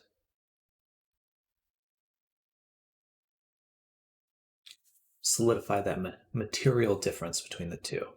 Now what we can do is actually save this. We just go here and we say new. Now we have a nice little step function. And we can apply it to our other ear just by going there and finding one we just made. There, bam. Now they should have a little bit more similar behavior. You know, we want it to be we want them to move with it, but still just feel a little distinct. Okay, that's pretty good. Copy the component, paste the component values in both of them, but just make sure here gets switched back to R. R. Okay. Now we have one more tuft, which is this one on the tail. So we're going to add a fizzbone. Call TP tail fire. Technically, I could have done this with the fire on the ears too, but I don't want too many. You get your ranking changes depending on how many fizzbone components you have. So we're going to try to minimize what we do have. Put the tail right there. And since just all the tail stuff is right next to each other. Now for this one, we'll target this little bone. And we'll say gravity is negative 0.25.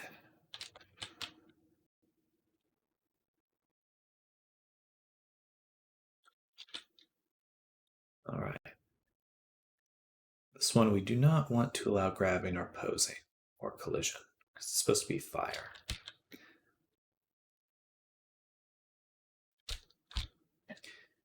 But the problem is, or the difference is, that in our structure, the tail fire is actually separate from the tail itself. So we need to add a constraint.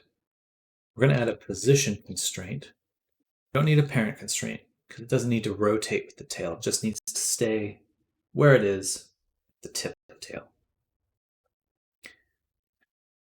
And speaking of the tip of the tail, that should be this bone, tail 09. Correct. So it stays attached to the tail. It's not part of that bone structure, but now it should at least follow it. Let's hit play.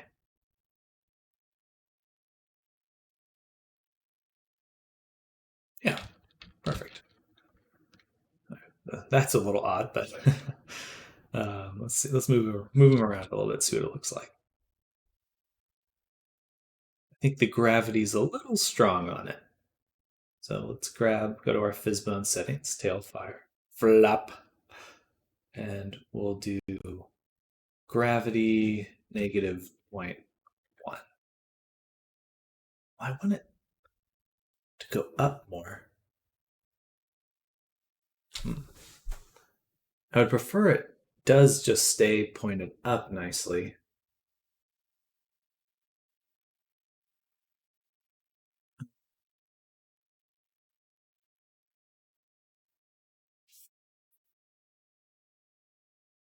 Definitely want it to be a little bit springier.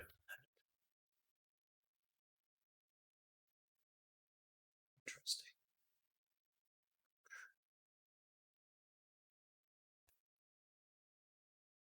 Seems to me the position constraint's working nicely, but it's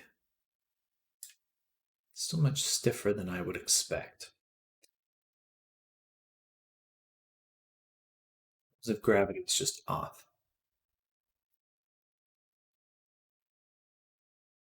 I think that looks pretty okay.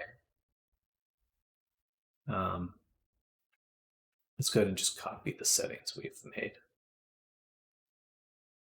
And, well, if it always needs to stay up, we don't actually have to use gravity for that. Oh, thank you, Araku. Welcome.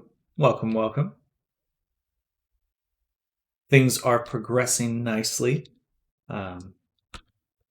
Getting kind of working on the fire, getting that fire shader working, and just a few more things left on our list here.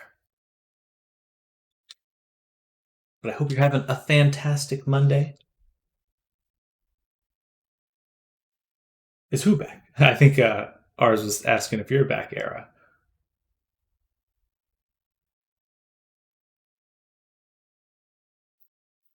Okay, so now we can exit play mode, paste the settings we copied here. But our trick is, what I'm going to do is just rotate this 90 degrees like that. So now it's straight up. Straight up. Then when we enter play mode, it should actually just stay there. Because yeah. So now we've got this nice little kind of fire shaper that follows the tail around.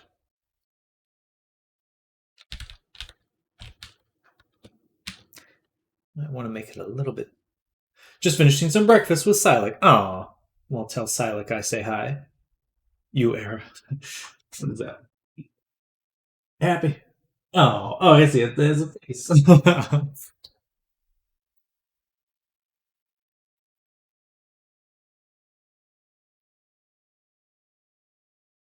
So I like the little flame. I think that looks pretty nice. We just need to give it some animated properties, and then it'll look quite nice. But rotating it worked out pretty nicely. But hey, I would prefer to have it rotated as if it's standard. So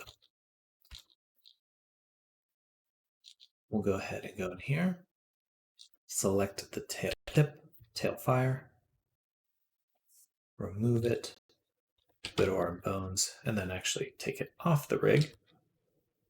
And we'll go to our bones here, select this guy, put our cursor right there. For both of them, 0.6, rotate it 9 degrees. Hey, was that a follow or subscription? Silik, you're too kind. I appreciate that. Hello. Welcome. I'll be in an all day. I leave this in the background while I work. Gotcha. Good morning. I hope you're having a good breakfast. I appreciate the sub. Thank you.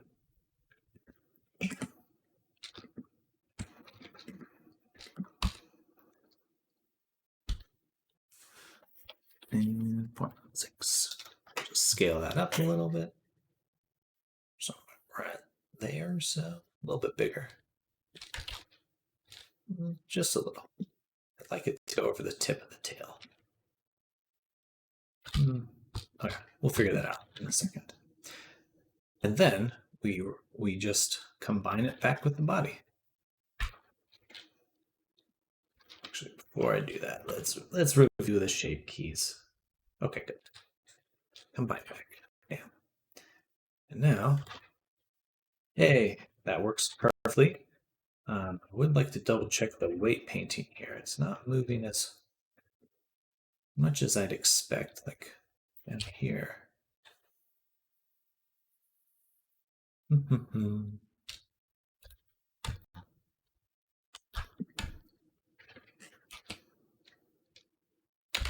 Let's go ahead and take these bones and do weights, smooth, selected pose bones, factor of 0.5, 3 times.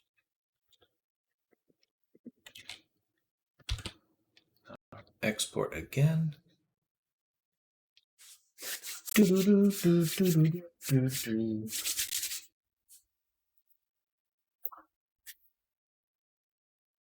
All right.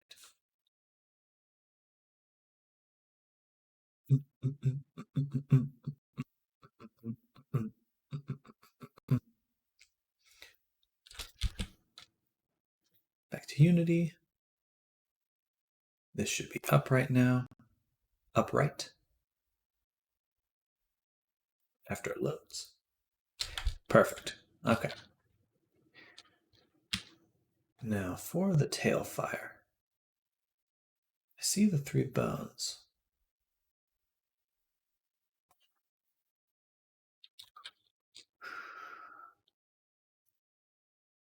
Play again.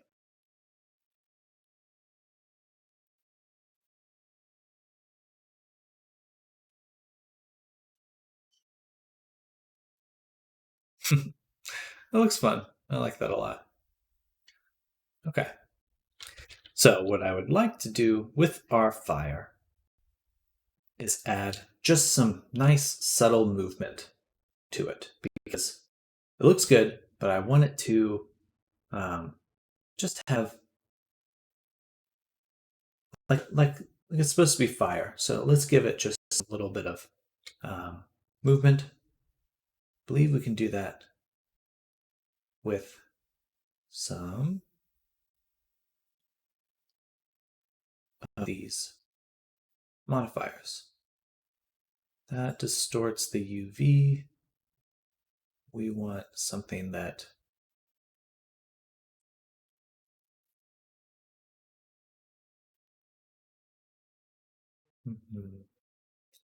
would prefer not to use a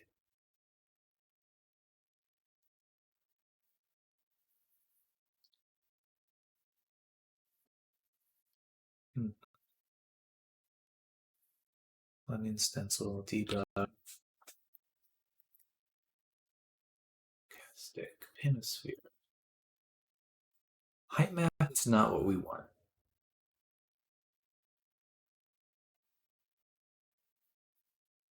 Again, this only distorts the UV.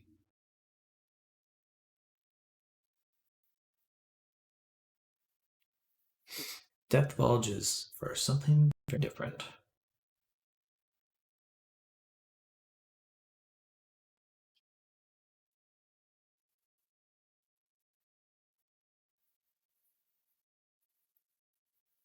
Okay, so unfortunately it's not built into the Poyomi shader.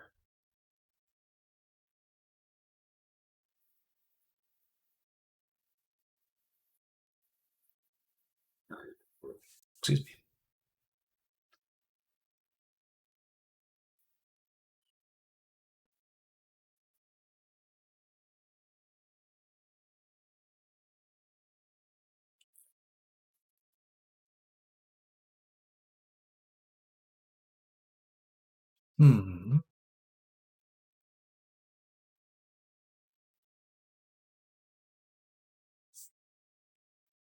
I would love to just have it kind of flicker a little bit.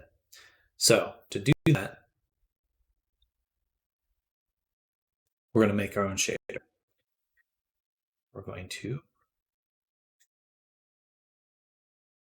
go here and create a shader, amplify surface shader. We'll call this Reku Fire. Perfect.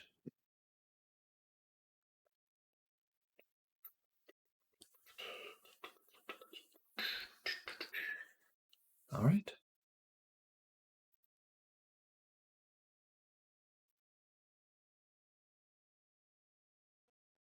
It's going to take some time to load.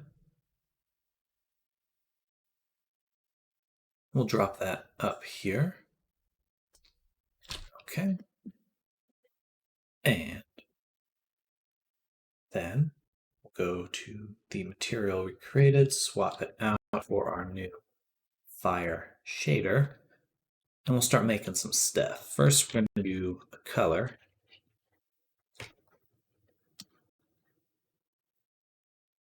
Here. Let's drag that out. Color. Bam. And should just be blue. And then say blue, like that. Save. All right. Now, what what we want to mess with is this local vertex offset. So we have some noise we can use. A sine wave would probably be perfect. And if we just add time,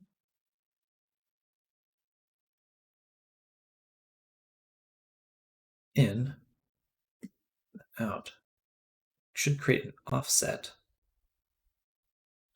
Save. Okay, so it is moving it. It's definitely too far. And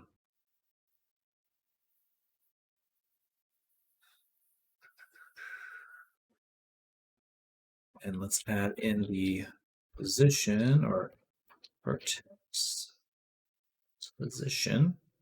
So we have the position of our vertexes. We would like to move them on the, just kind of the tip of it, right? Like kind of an undulation. So we would just shift just the X and Y, not the Z. Z we won't change. Okay, so let's take this. We will, then we have time.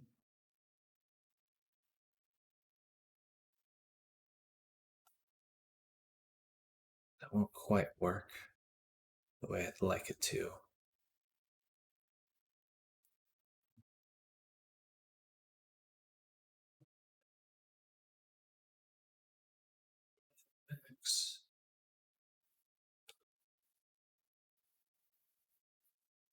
Actually, that might work, because let's just do this really quick and then hit play. What is the behavior of that? Does it just move forever in one direction?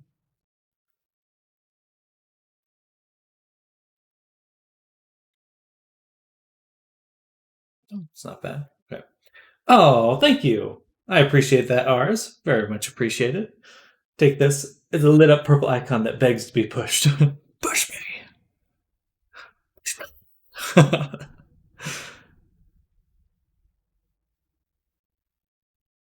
that is some odd behavior there.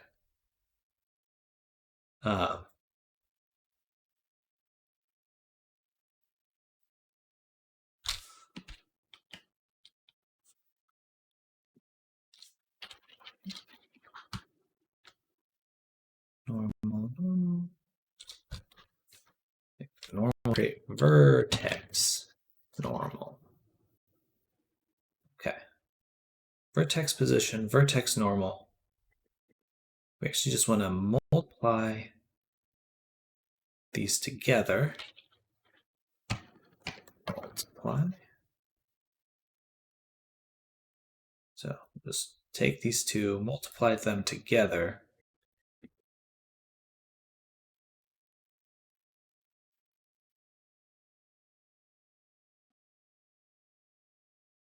Hello, Striker. Welcome.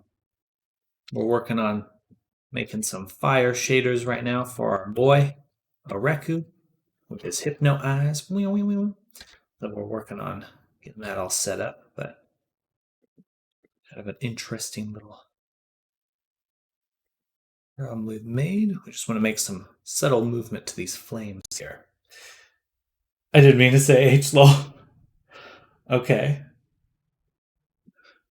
And I can still say hi. Getting popular. I'm getting there. Welcome, Era. Back from your meeting again.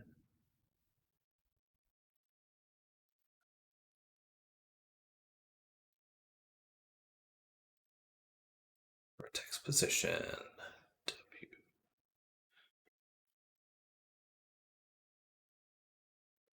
I've been here. I want to minimize the amount that's moving off this. So if we take vertex, multiply it by the vertex position, that should expand it. Yes. but we want to expand it a lot less than that. So let's say I like this multiply. We can take this vector and then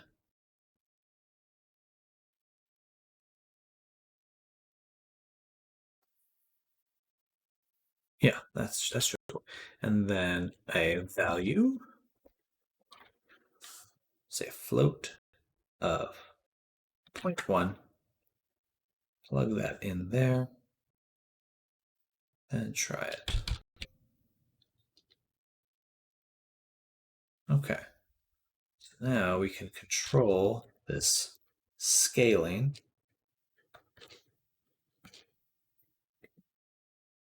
Let's actually set it to perhaps negative 0.1. There we go. Okay, so it was going opposite direction of the normals.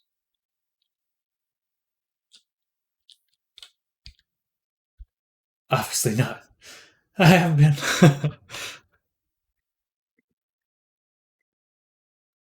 Okay, so 0.001. It should be pretty small.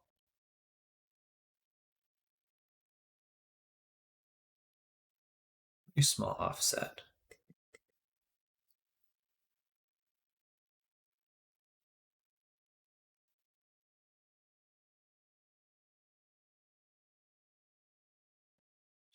Actually, if I just do the normal local offset, because the normal will be a direction. If I just did this, let's set it to 1. Yes, okay, perfect. That's exactly what I want. So then what we can do is take this, duplicate this multiply, put this in, and then the sine wave in. Yes.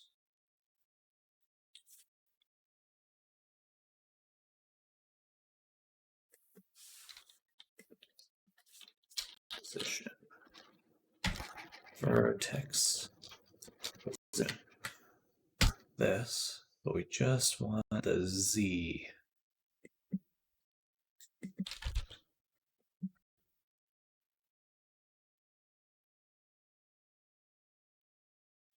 How long have you been doing this, Sam? I've been doing this for quite a while.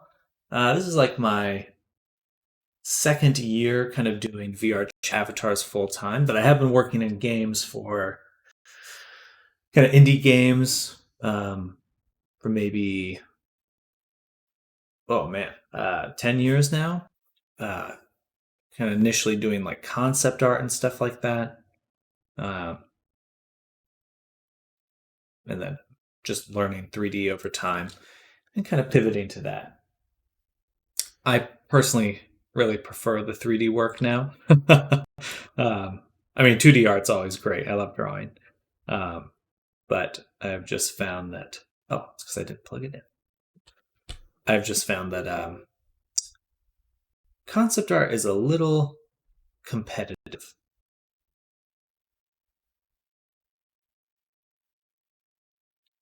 Interesting. Okay, so right now it'll change on the Z position, which is close to what we want. Once it comes to rest, it stops moving.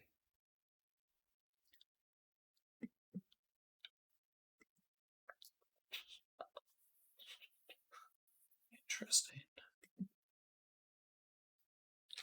How about just this? Just hit play. This one should. No, I'd have to feed in. I would have to feed in time. Otherwise, nothing's going to happen. So, time, delta time.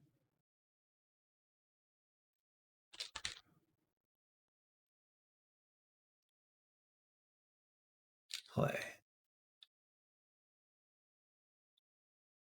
Okay, yeah. Something like that, but I want it to expand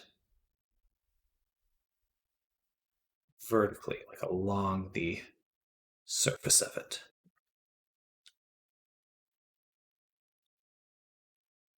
You can kind of preview it a little bit, but let's do smooth DT, smooth delta time, and let's only do a little bit of movement.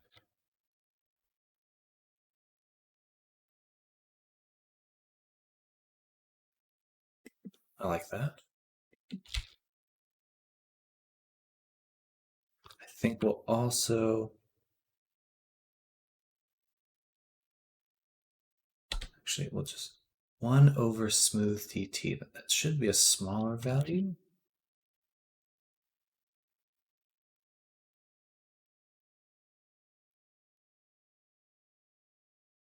I think that should make it smootherish. That's a bit better. Still quite strong though. So yeah, let's divide it or multiply it. Take these two, CV, move them over here.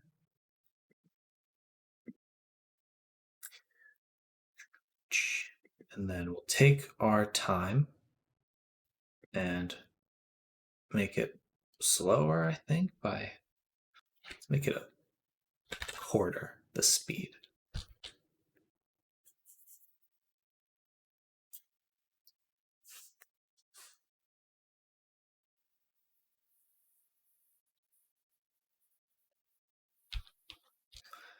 It looks kind of like fire.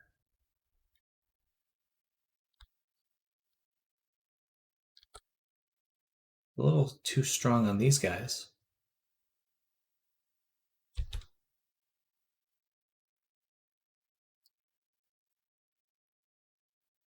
Let's make it even smaller. 0.01.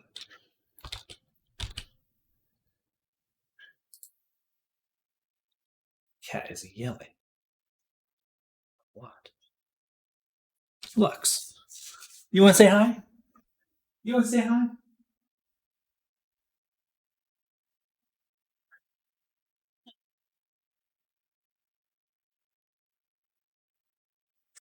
Oh, hello. Oh, hello.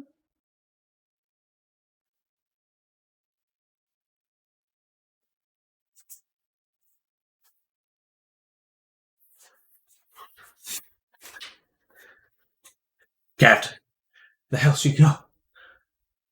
No, those are mine. It's mine. Like that, just pickles. You're so cute. Yeah, here we'll give you. Hello, Lux. Hey there, J.A. Dutter. Welcome. We'll give you the full preview. Oh, there, let go of it. Let go of it. Go. Oh, yeah. Hello, everybody. Hello, I'm the poopy kitty. Just a poopy kitty. Oh. And she's running. And she's off.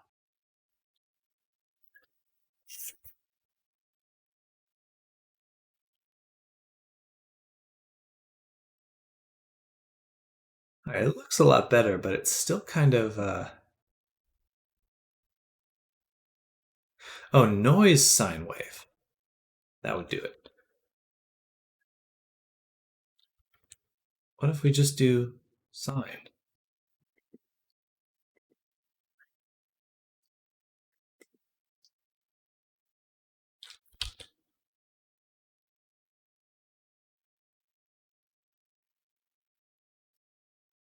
Doesn't seem to be moving at all now. I don't think that's how that node functions. I'm gonna go rest. Well, enjoy your rest, Striker. Thanks for coming by. Hope you're having a good Monday. Mid-sleep. Get some good sleep. Can you set the sine wave to be relevant to the overall size of the base? I would have to probably use a texture. So I think what I'm going to do is create a gradient um, that lets me know where the bottom is and the tip is. And then I'll need to do a little bit more to make sure these aren't breaking as well. Oh, thank you for that follow, Striker. Get some good sleep. Hope you're having a great start to your week.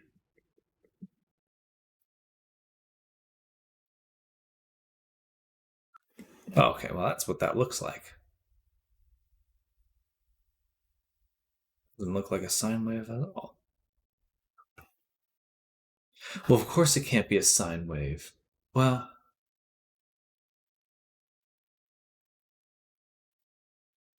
how would I expect this to work? It just takes in a float and it exports a float. I'll be right back. I think my cat wants me to open the window. There you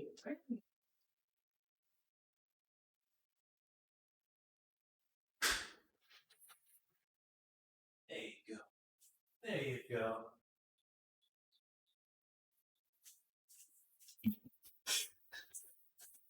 She's just upset. My brother is traveling this week, so he's gone, and she's upset that he's gone.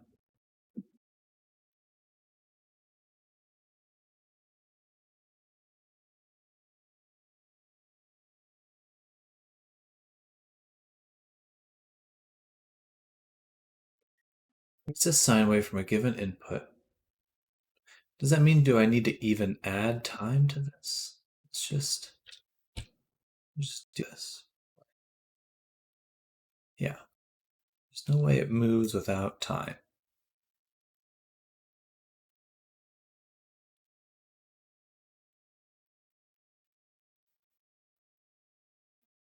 It is consistent. It does go in and out. It has a little bit of noise. That's pretty much what we want. I wish it was a little bit softer. Actually, this is okay, perfect. So what we'll also do, I'm going to copy and paste these float values. So we have two of them, and we'll say 0 and 1. So this determines the min and max of the noise. So rather than going negative, we'll have it only extrude. And we just need to combine these values right here. Say it's only vector 2. Save.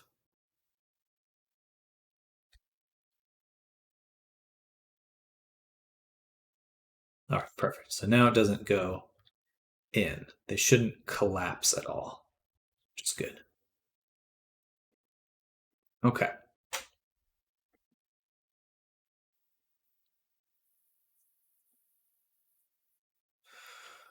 What next? Next, we would like it to have a little bit more variation. So this is our general control. This should smooths time quite a bit, so it's slower.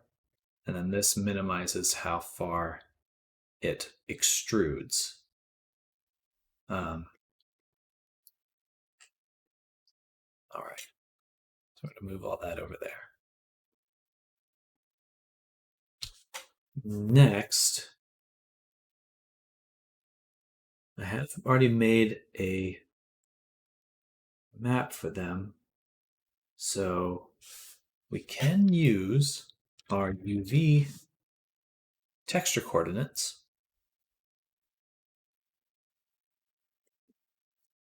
as a way to tweak what moves and what does not.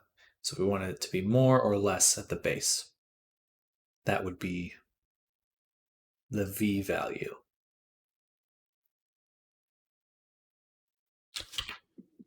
Pretty sure. Pretty sure.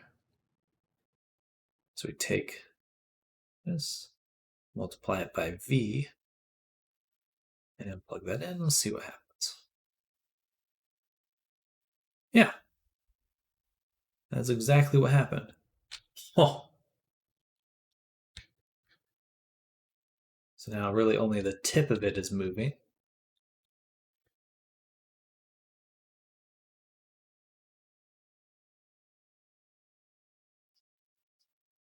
Perfect.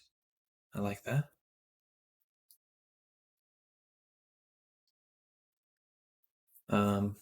What else?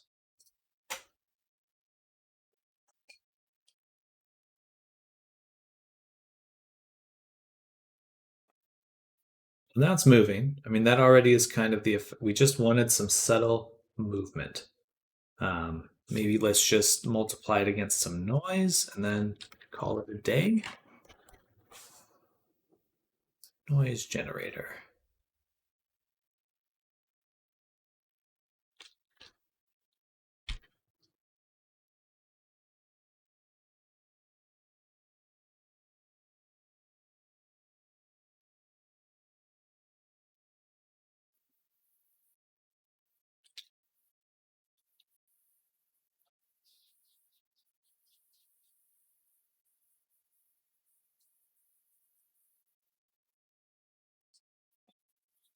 Uh,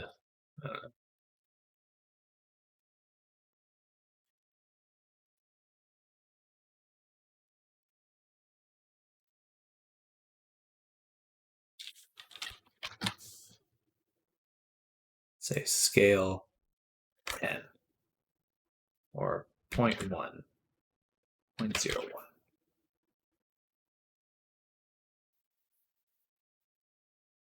I don't see a difference. I can't really even see what it's doing. What if we plug it into the albedo? What do we see there? It's just a single color. So let's plug in the UVs here.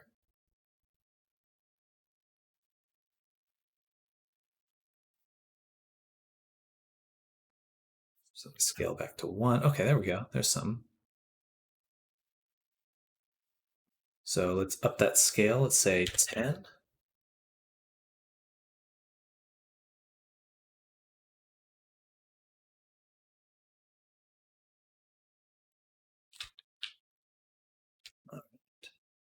So now it is extruding more at certain spots. Then what I'd like to do is have it move. So we already have time. We'll go ahead and duplicate this append here. Over here. Take the U. Also take the V.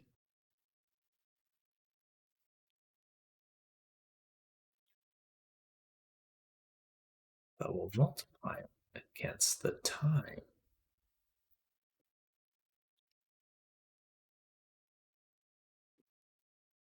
So U there, V here, Y, then into the UV. Well, fascinating. Why would that happen? Because it's moving so fast? Let's just see what that looks like.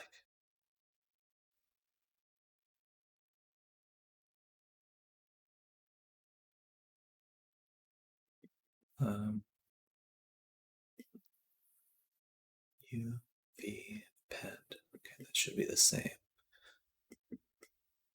And then we're adjusting the scale still to 10. Okay.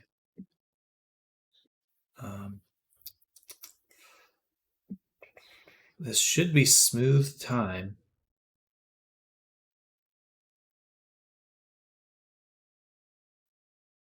Smooth like that.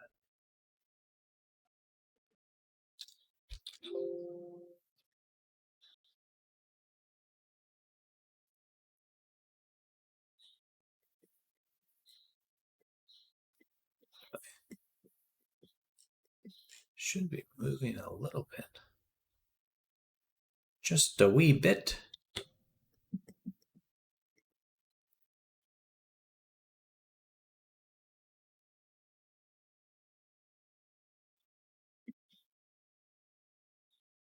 think it did.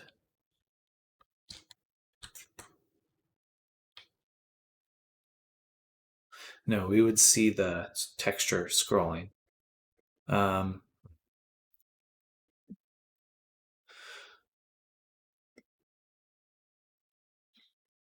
Tiling offset.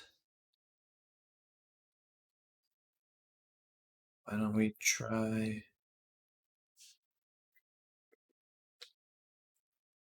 doing this into the offset instead?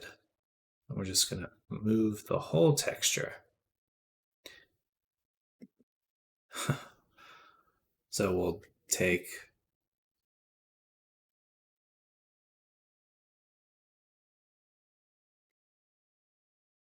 let's just do one at a time. So time offset. Okay, and now it's moving. Perfect. Hello, Tales of Nine. Welcome.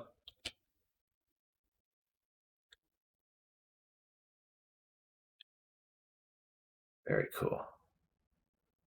All right, very fire-like. Very fire-like.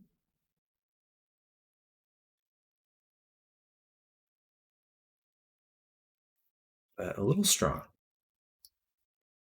as it usually is. So let's try smooth instead. Whoa.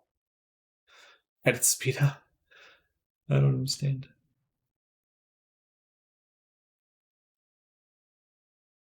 I need to make sure I play for these because we may not be seeing the full effect. Kind of cool though. Okay, so then we'll take the smooth, put it there, take a float, put it right there, and then plug it in.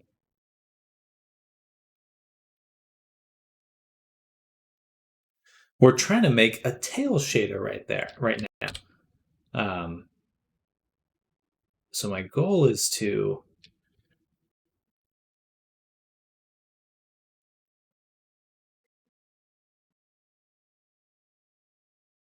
lurking while I study. Good luck with your studying. Also, again, hope you're having a good Monday.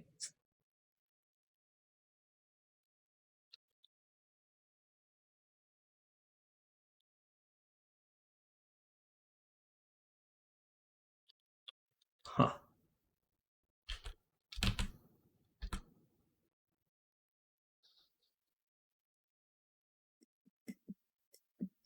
That actually worked really well. I'm surprised that worked as well as it did. But it's still not scrolling, it's just going back and forth. So, point one.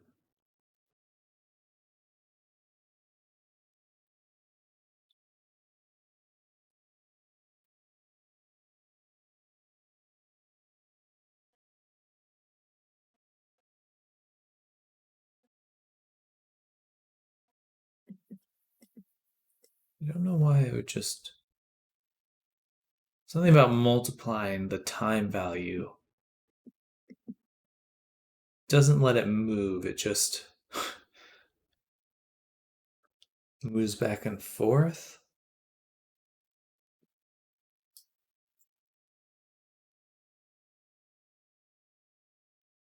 Which kind of helps,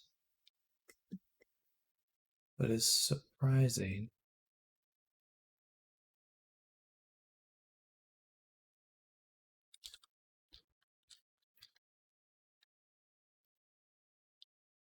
Float.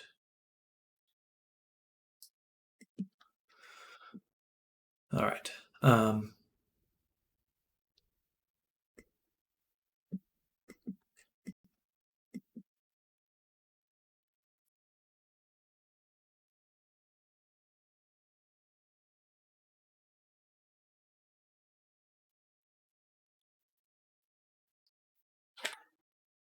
Yeah, it just seems like it's shaking back and forth.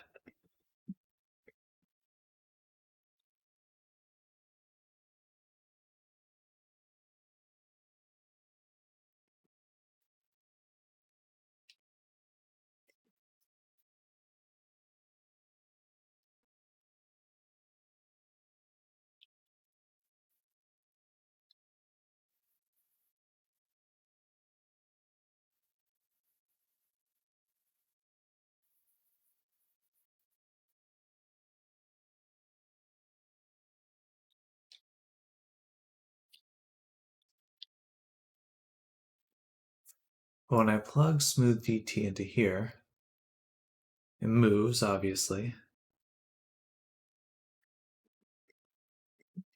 It moves quite consistently, but a little too fast. It's too fast.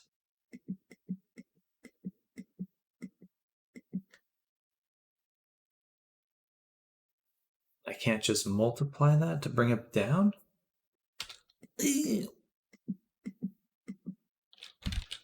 Should work. Let's apply one more time. What's this look like? Super fast, super big, yeah.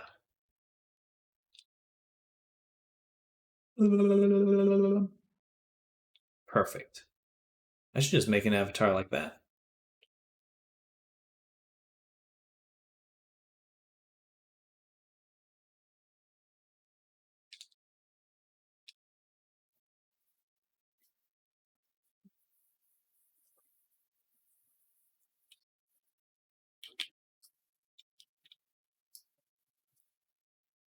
Again, I should just be able to just do just that.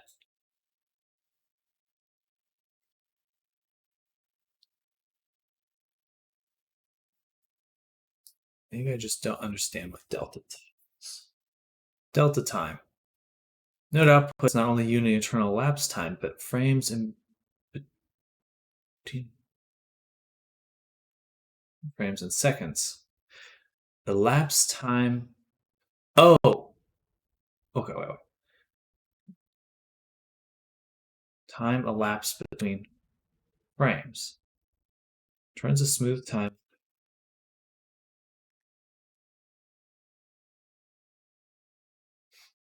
Gotcha. Okay, I see. So delta time. So I need something. How do you? Right. Remember doing this in program. Correct time in Unity.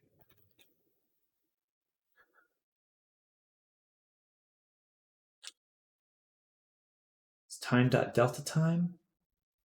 Often used to make something frame rate independent. Okay, that's what I thought. I just can't remember. Is it? I think the usual thing is you just multiply the time times the delta time, something like that. I'm like 90% sure.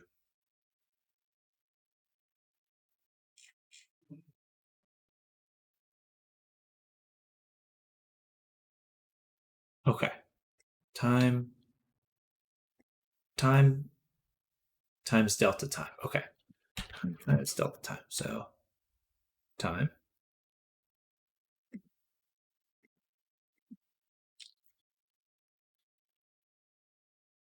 times delta time. Then we replace these ones with that. And that corrects the time.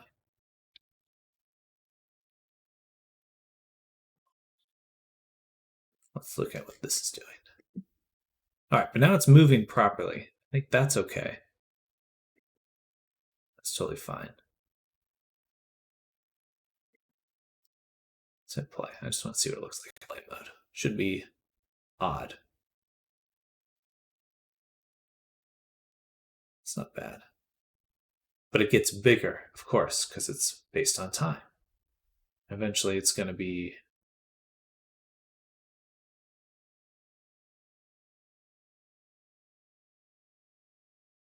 too much. Okay. I just want it to scroll. I just want it to scroll properly. Okay, there's got to be a better way to do this. I'm just unsure what to do. Sign time. That's probably exactly what I want. Let's try this. Time t divided by 4. Okay.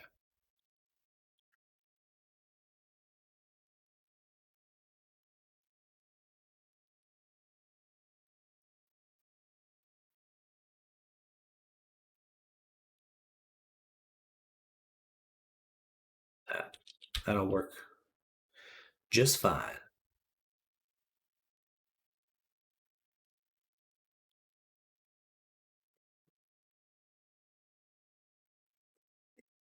Just fine.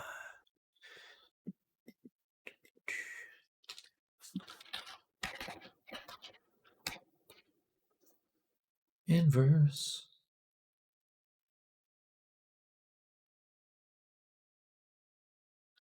Oh, that's for a matrix.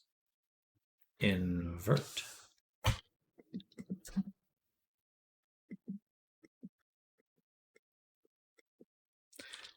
All right, I think that'll work just fine. We'll use sine time.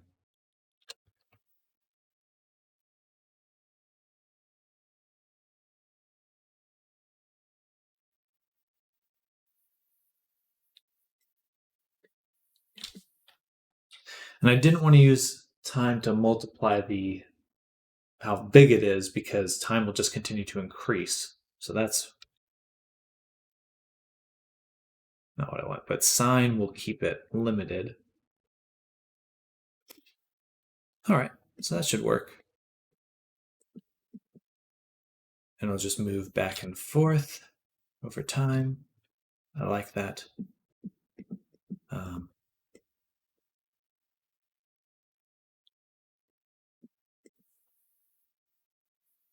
Now I would like to see what this looks like.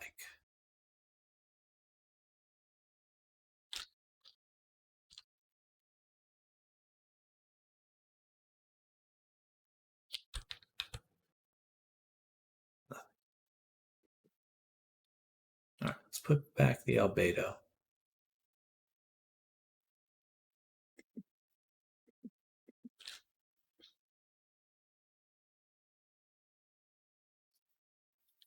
And we're going to look at some of the overall settings of our shader here. This is going to be a surface. We're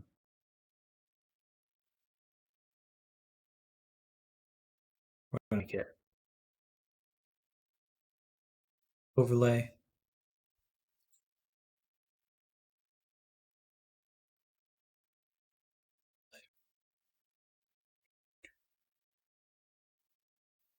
Transparent.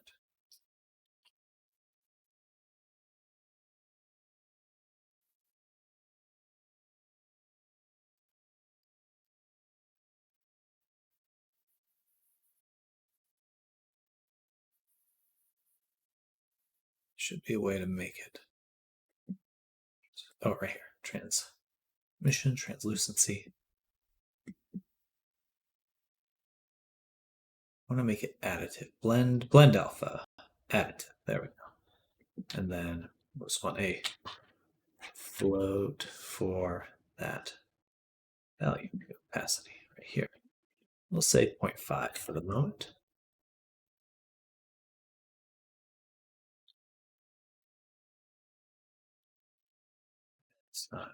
It's just slightly transparent. Okay. Let's see a little bit of that through it. Additive. Soft. Oh, there we go. Blend. Blend and blend and blend. There we go. Yeah, something like that. Yummy. Yummy.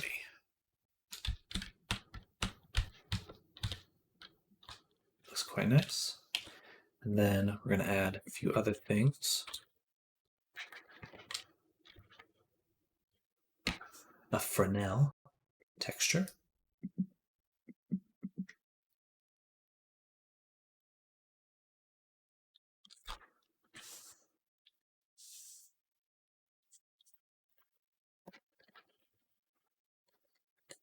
Multiply. We're going to multiply the color.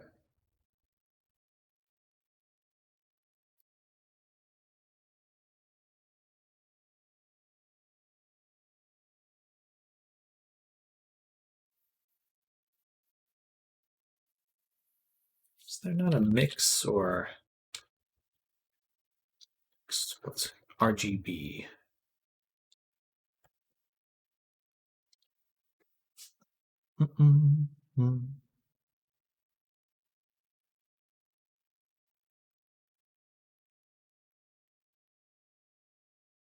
Blend operations.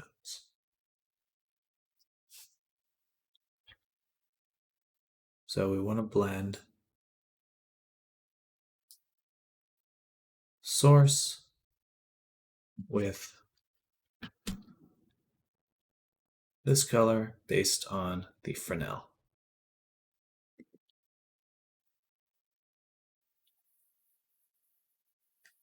Perfect. And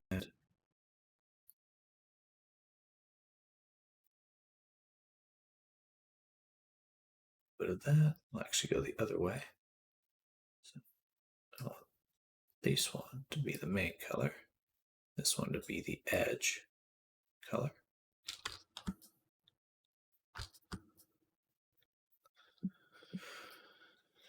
And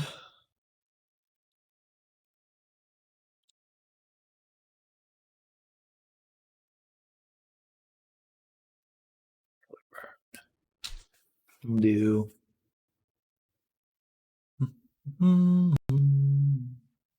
linear dodge. What's that? Perfect.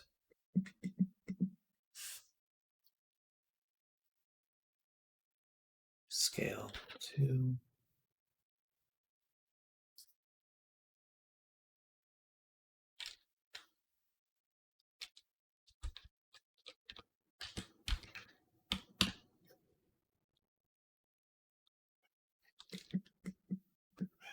Then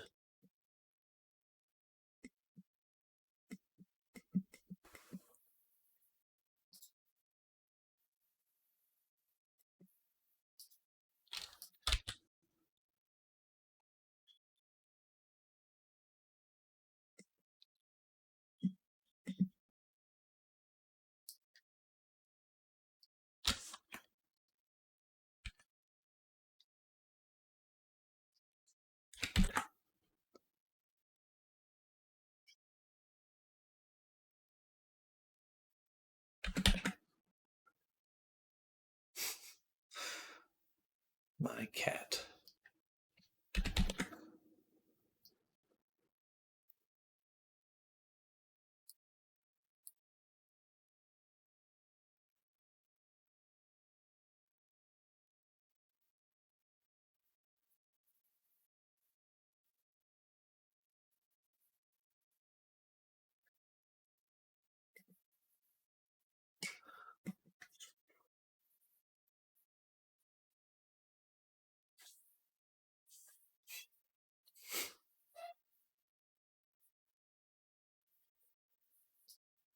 You guys hear this? What a sassy kitty. Why is she being so sassy?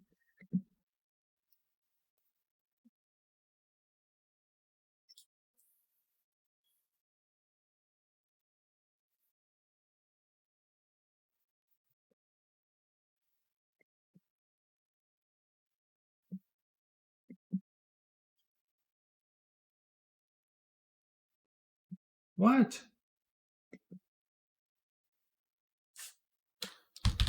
She's so sassy.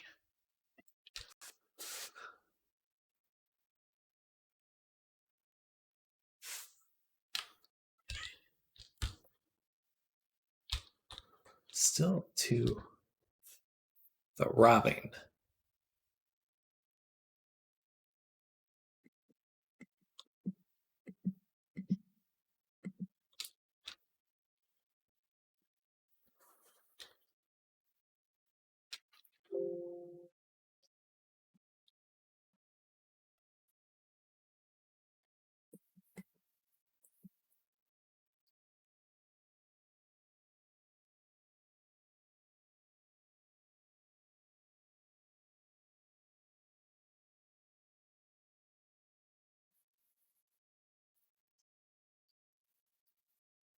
Why is this one like that?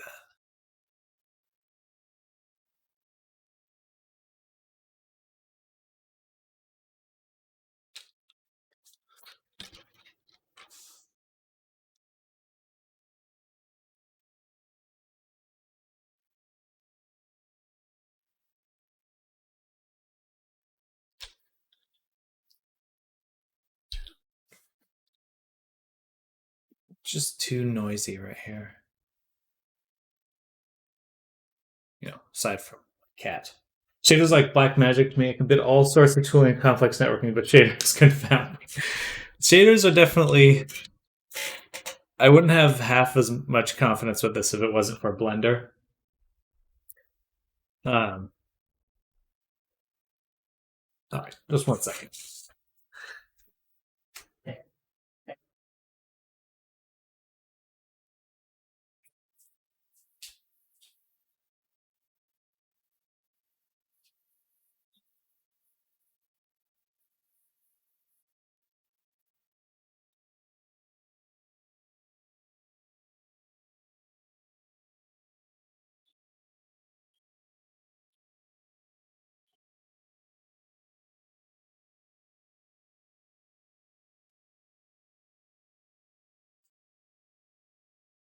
All right, I'm back.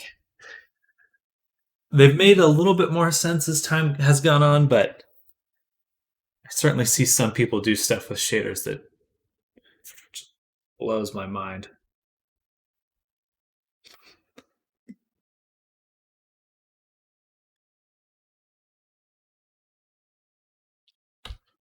All right, I'm going to get rid of that because that is not working nicely.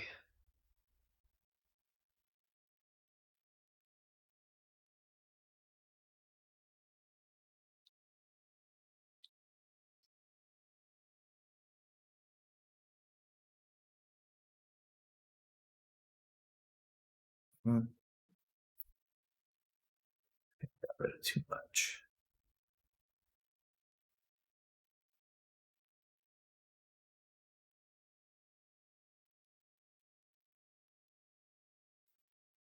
Oh, there we go. I like that. Look at that. It's got this nice little movement now. That feels pretty good.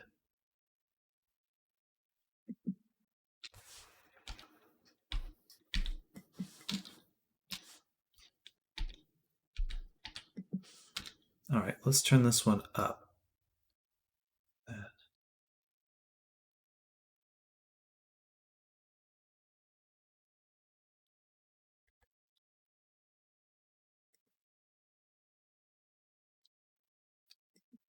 think we're still just taking too much out of it. Or actually, let's undo that deletion. Let's say 1. What's that look like? Whoa. Whoa. That's a little strong. Let's say 0.1.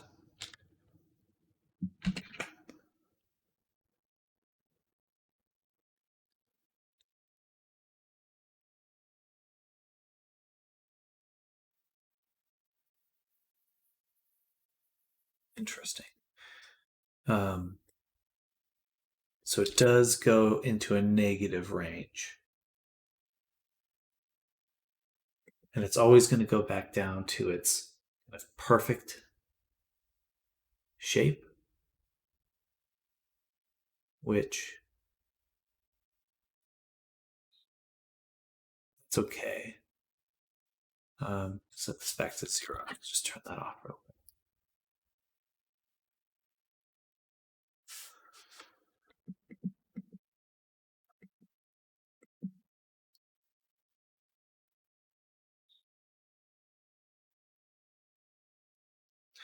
Let's turn up the speed. This one, or its impact point. Set it to 1. Bam.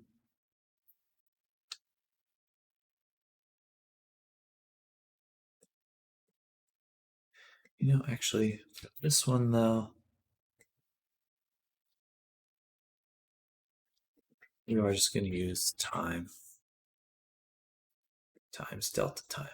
Is it times delta time?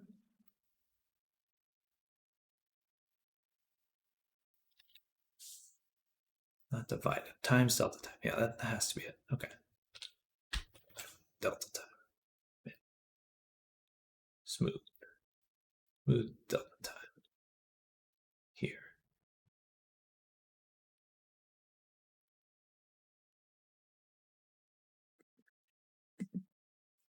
Okay, so now it's scrolling.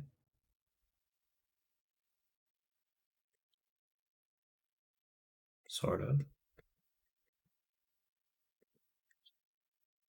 just going to try time.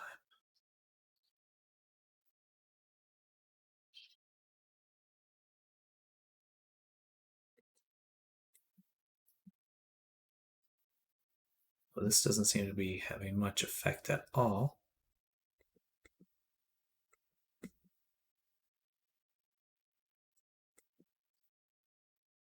So we'll give it a bump here by saying 5.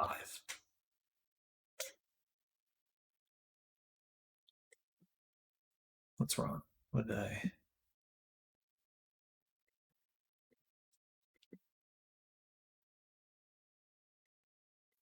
What did I change? Something is no longer updating.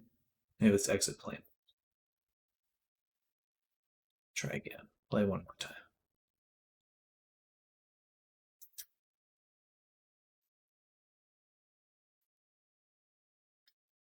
This noise should be impacting it. It was before. Now it's not. Because I did not plug. I plugged that directly in, times going in directly to here, and that's just moving. But this here is multiplying by 0, which of course would mess up everything after it. So, point.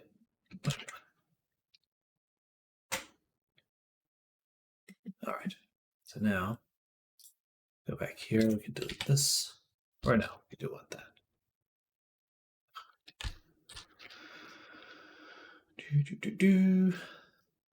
Into here. B here will be 2.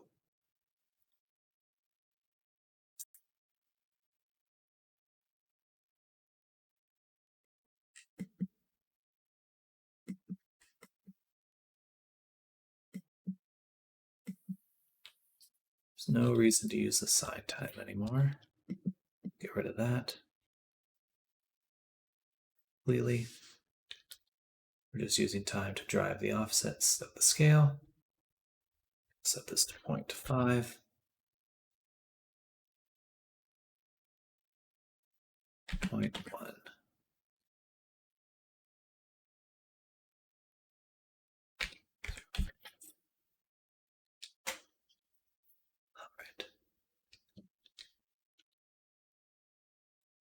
Pretty good.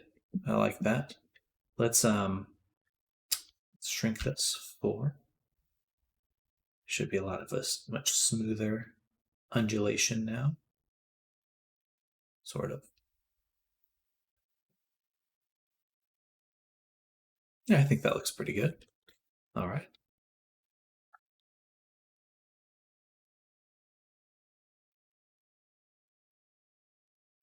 Now it's very clearly just moving down it. So maybe we'll also include in this time calculation, we'll put it in the X and Y. So that way it's kind of moving at an angle along the UVs.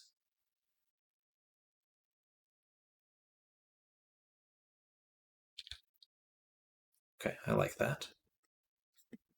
Much better. All right, this is much simpler, much better. I like that a lot. Okay. Now, maybe a little bit bigger.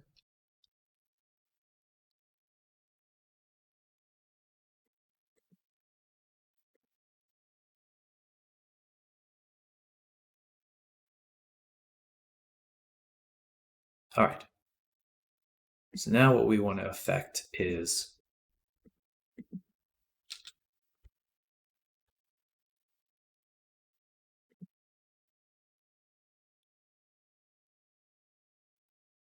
whether or not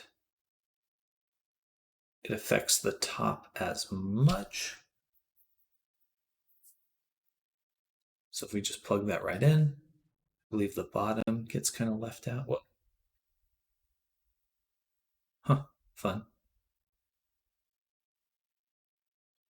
That's kind of cool, actually. All right, so another one of these. Pretty much should only connect with these because it's you always need to adjust the value somewhat. So, all right, we'll say that's perfect. 0.05.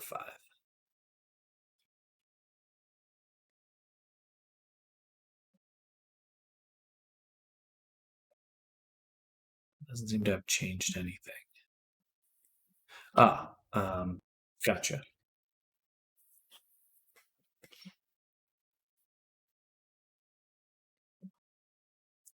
If I just take this and put that there, it immediately gets rid of it. So we do have to utilize a texture coordinates node. But I would prefer to use one that's not getting offset for this part when we attach the V.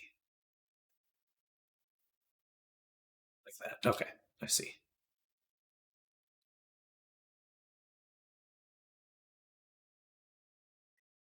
Nice. All right, that's working well. Whew. We're getting there. We're getting there. Now, this is just a 2D noise.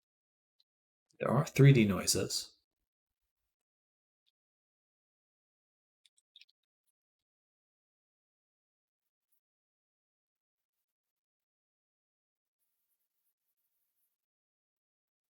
Does not seem to have much of a difference at all.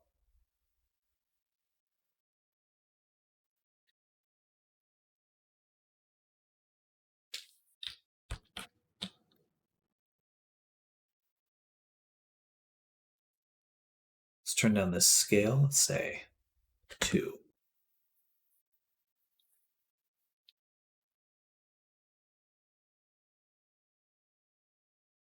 Much better.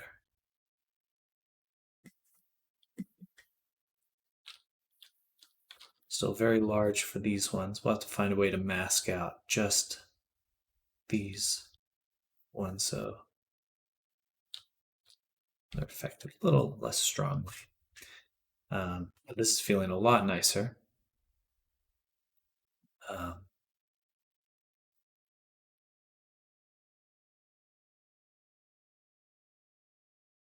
It's because we're using the V texture. What's if I just going to replace the albedo real quick. The V. I want to understand how that works. All right, so just a black and white mask. Black at the bottom, white at the top. What I'd love to be able to do is isolate the tip.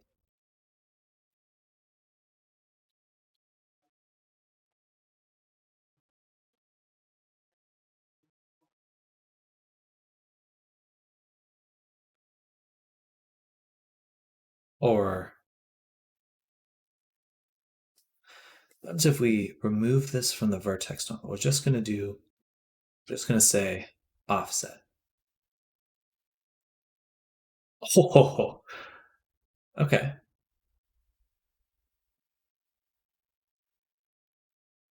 All right, so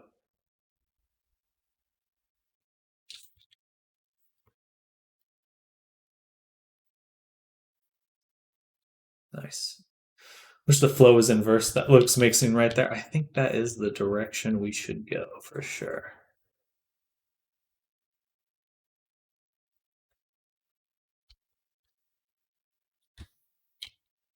Now, it does not appear to be a 3D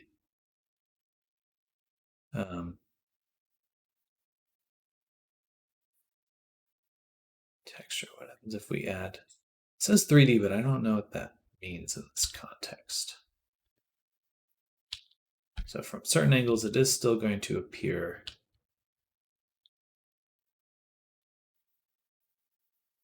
kind of straighten.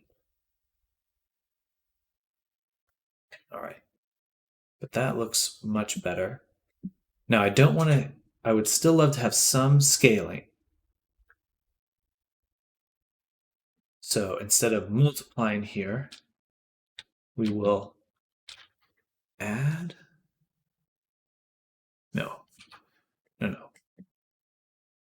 Okay, take that back. We want to multiply first, then add these together. And so it'll both move and extrude.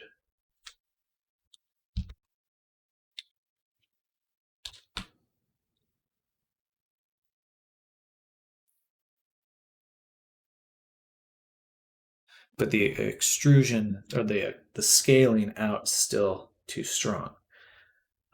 So we'll create another multiply for the vector, and we'll say B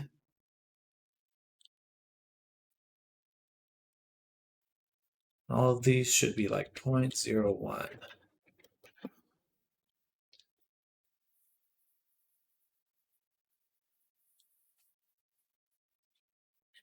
Zero. Let's just say 0.1.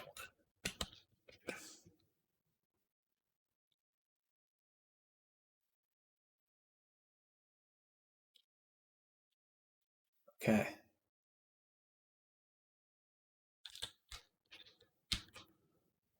So I think we are heading the right direction now. Okay. Now,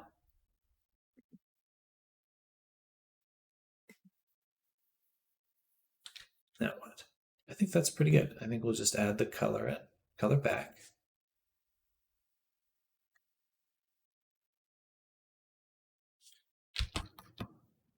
And then we just need to find a way to minimize how much it's doing it here. These ones should be a little bit less. They're pretty strong. I believe I can get the vertex color here. Okay. So if I can get the vertex color,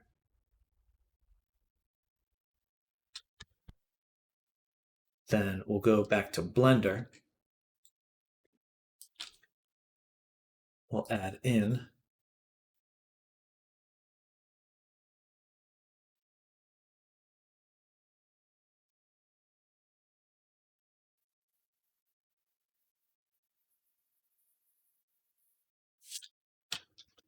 what happens if I delete these? Nothing. Okay. Yes, vertex color. Perfect. We just go to vertex paint. We'll select this one. We'll say paint, set vertex colors. Oops. Paint, set vertex colors. Then select these ones. And it needs to be at least half, so we'll go right there. Paint mask, set, save. Get it out into Unity one more time.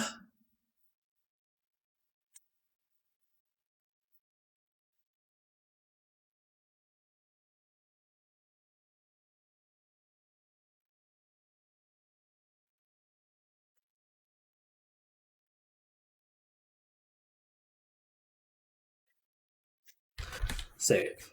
Back to Unity.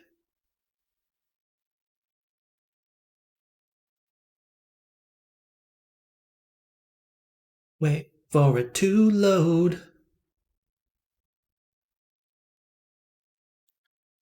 All right. And then let's go back into play mode so we can see it updating properly. Then we can take our vertex color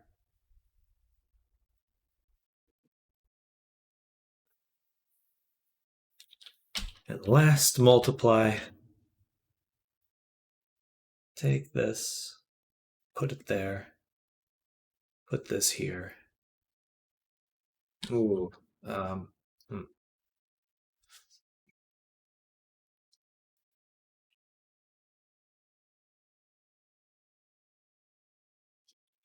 We can't RGBA. How do I make a grayscale?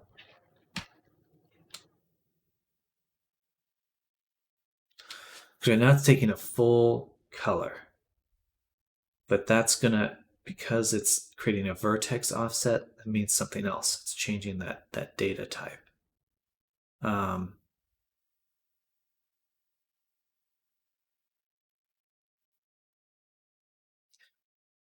but I should actually just be able to pull out just the R, just the red, and do that.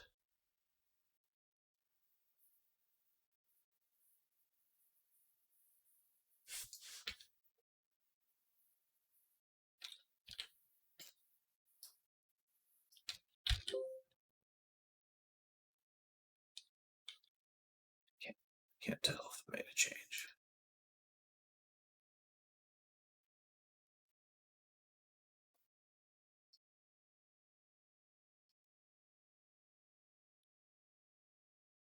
Looks the same. And I did bring in the latest version. I could just use a texture instead. That's true. Um,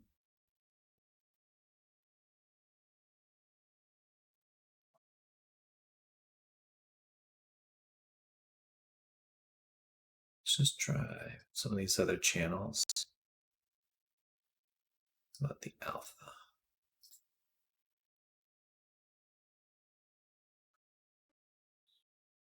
Doesn't look any different.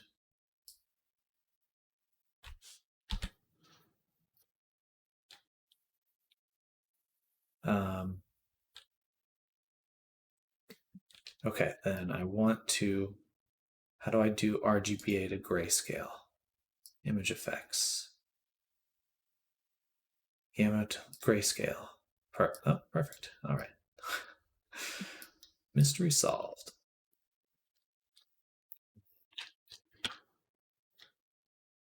Then try that.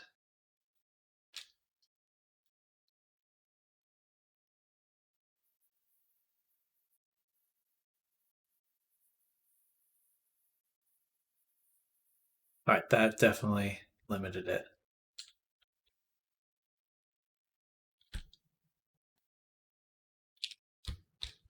Limited it. But perhaps limited this one as well.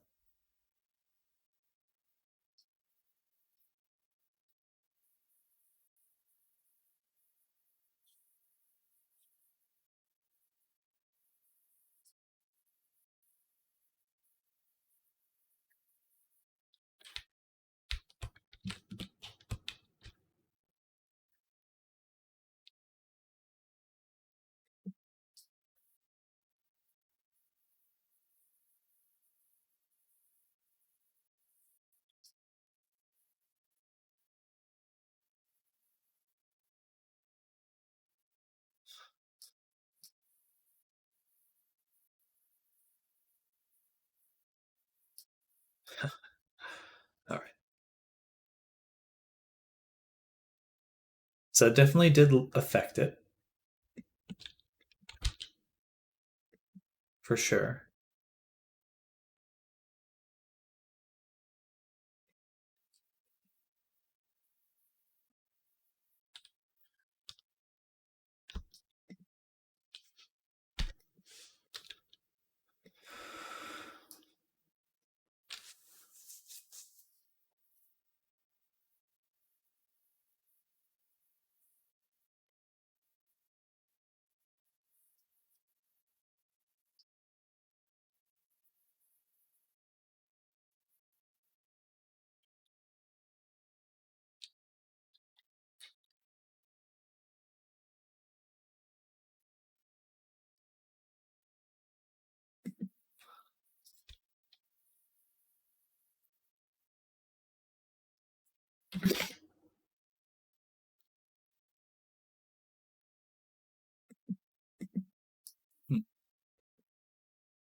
All right, that was a decent amount of work, but I think we've got something that looks like fire.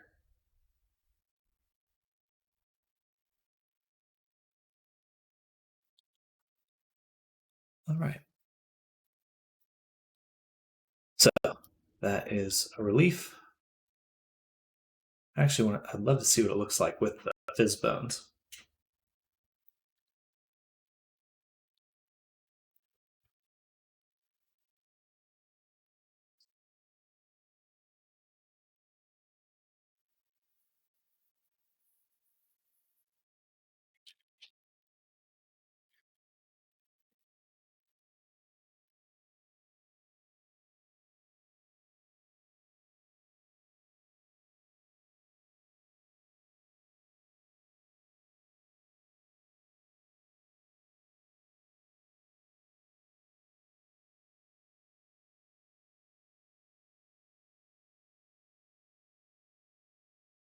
All right.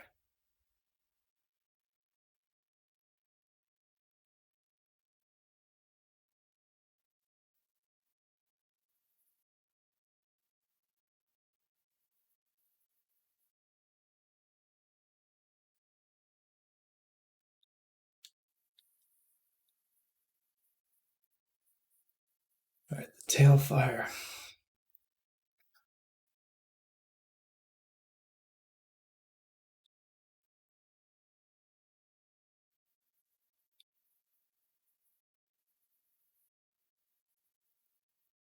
I feel like it doesn't quite rotate how I would expect it to.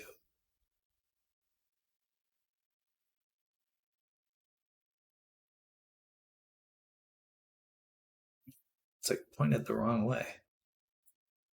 So that's something to do with the constraint I have on it. Let's take a look at this. The tailbone here. Right now we have a position constraint.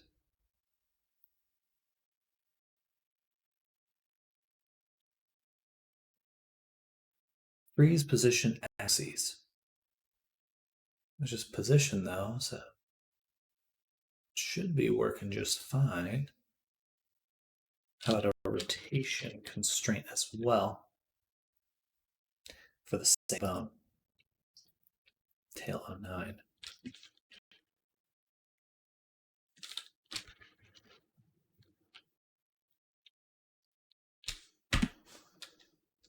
And we'll say activate, but at a weight of 0.25. 0.5. Oh, I know what it is. For the Fizzbone tail, if it has a constraint we have to make sure to include is animated. I think that's most likely having the biggest impact. Because I think how VR chat evaluates it does change quite a bit. All right, the rotation constraint might be too much, but certainly the position constraint looks nice. Tail fire. Tail fire. Let's remove that component. Play again.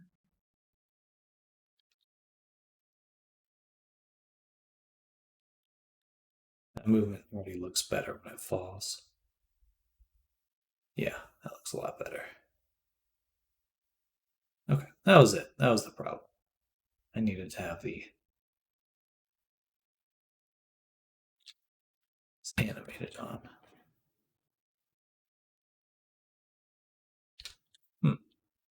The tip of the tail kind of moves out though.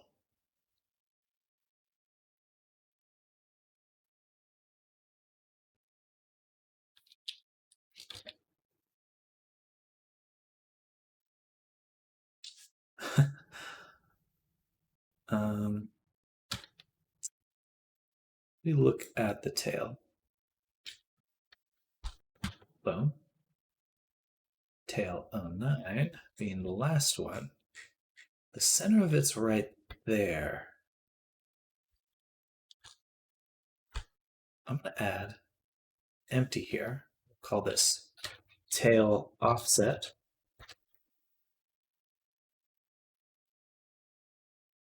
I want to move it kind of to the center of our little flame.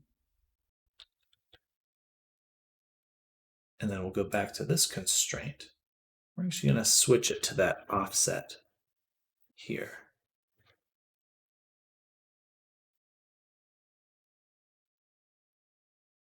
I believe that should keep it attached to the tip a little bit better.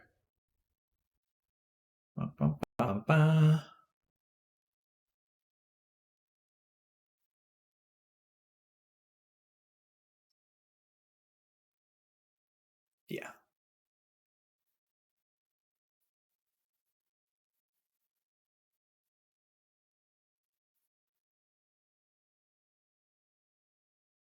All right. Perfect. I think that looks pretty nice. Let's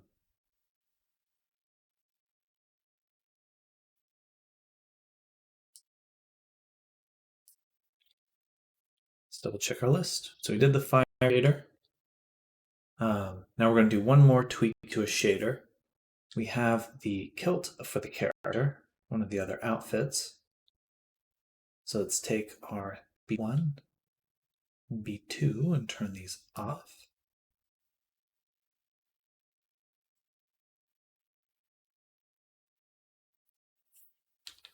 Bada boom. Go to the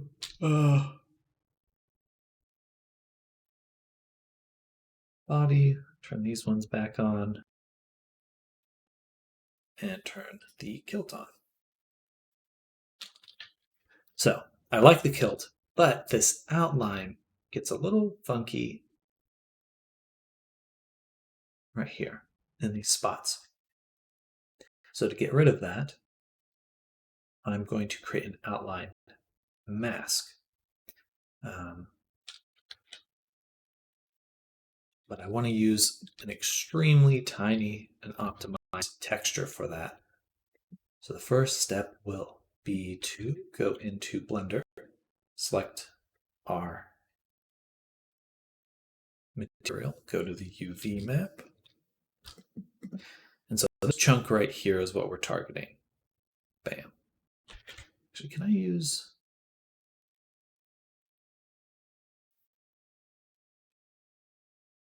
vertex color mask? I already have vertex colors that I'm using. So if I already have that, then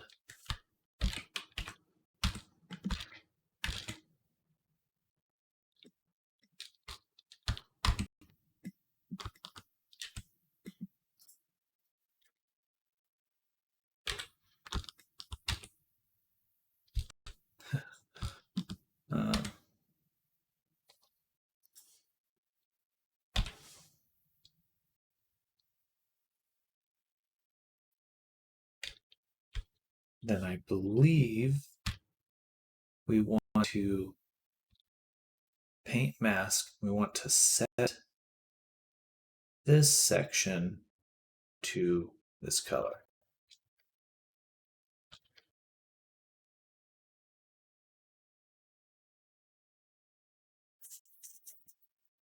I believe that will work.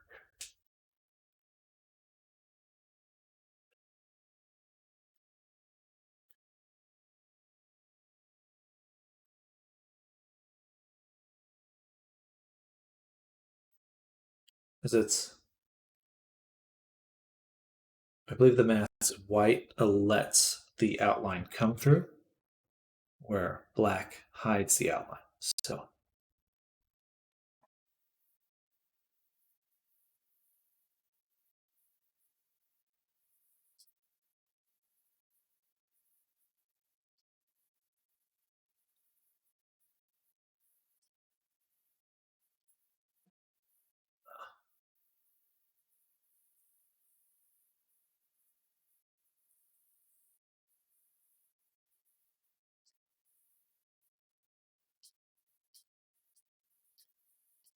G, B, A.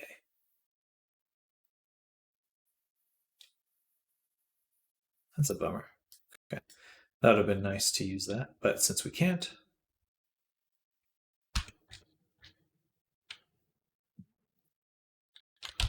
we'll take this and we're going to export our UV layout, put it in the textures folder. I'll say Reku UV layout kilt.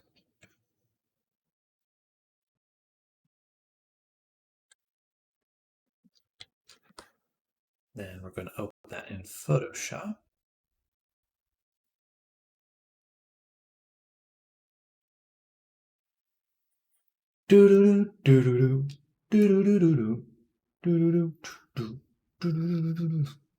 And make a new image. Or UV layouts. Save. Kilt. And really hate that the background's this color. How do I fix that again?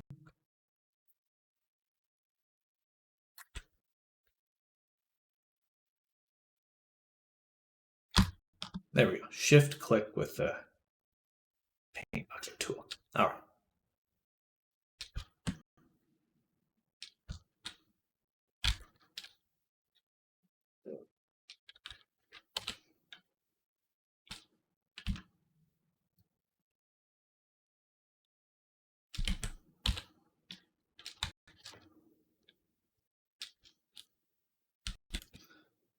We want to file, export.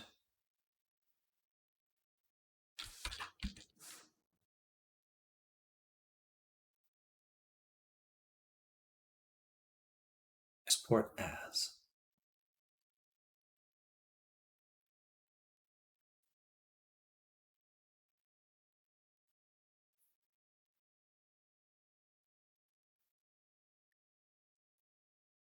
Actually, image adjustments. Yeah, grayscale. There we go. Image. Discard. There we go.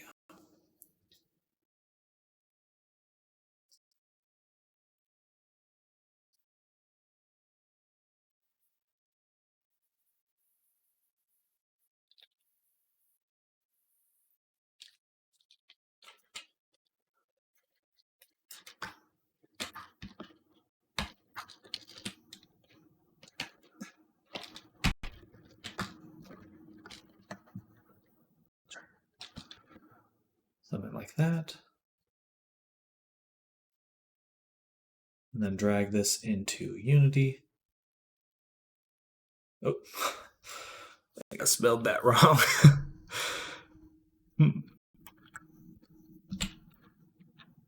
Put the L in the wrong spot. That's funny. Okay.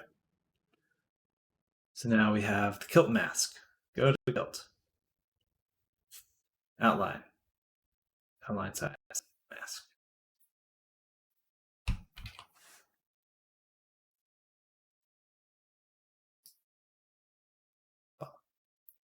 There we go.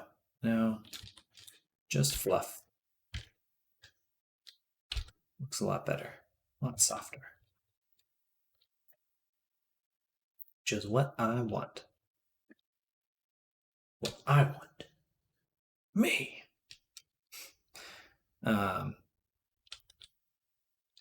Perfect.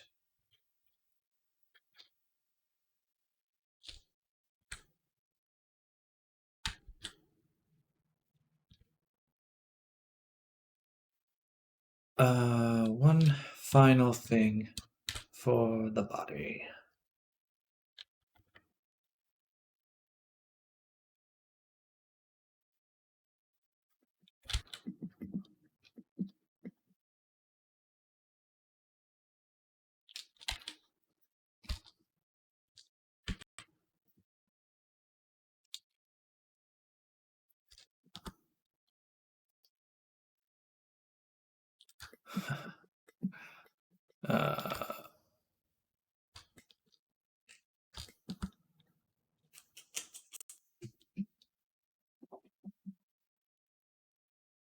I really would like to get rid of the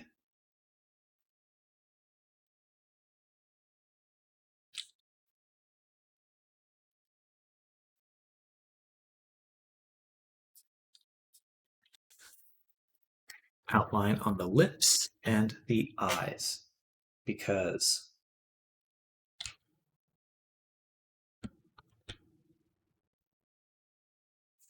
they kind of create an odd look, and it's already like a black area of the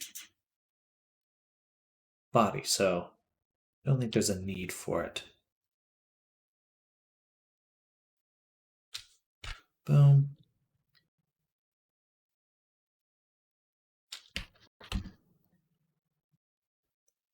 And what we want to do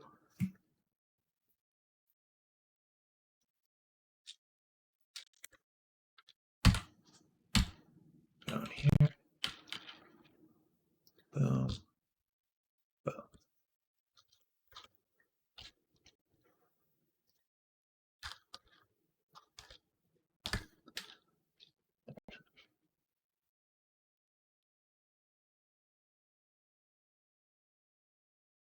Then we're just going to filter, blur, Gaussian.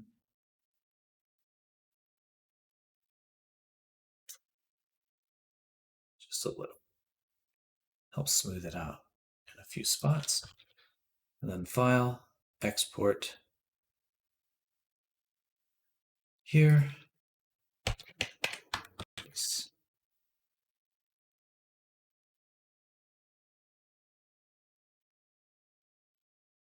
Drop that. Next time I should really include that in what I'm exporting from Substance. Be a little bit easier to tweak it and then have it all nicely bundled. But that's okay.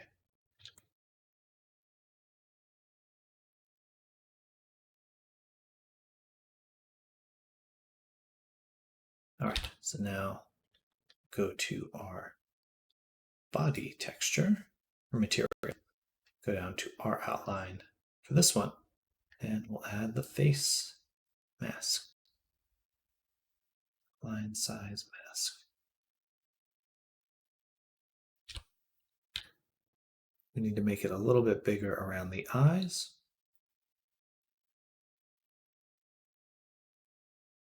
Copy this path back to paint. Bada boom.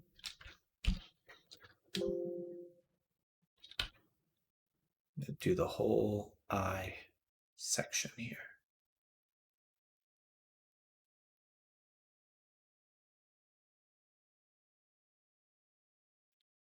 Save, export again. And you know what? Do that. Let's just do it for the lips too. Just a better version of that. Bam. Save, export this folder, the face. Yes.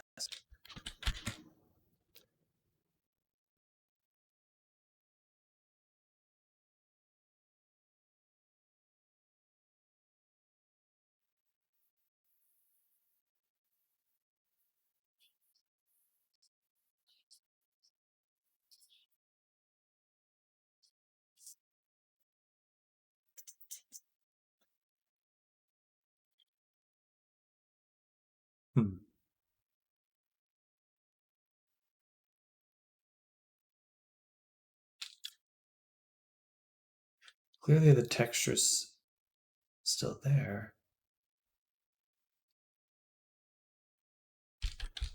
Worked fine for that one, so why not my eyes? Why not my eyes? Oh, there we go. Okay, wait. No. I got confused. No. Go even bigger. I feel like I shouldn't need to, but I guess we'll just fill in the whole eyesight.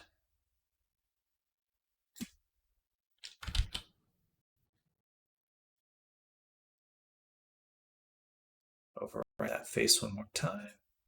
Save, yes. Return.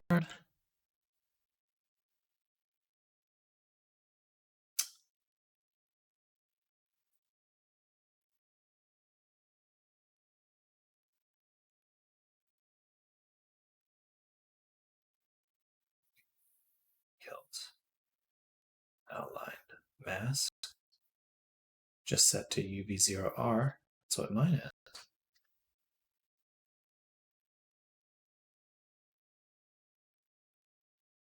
Oh.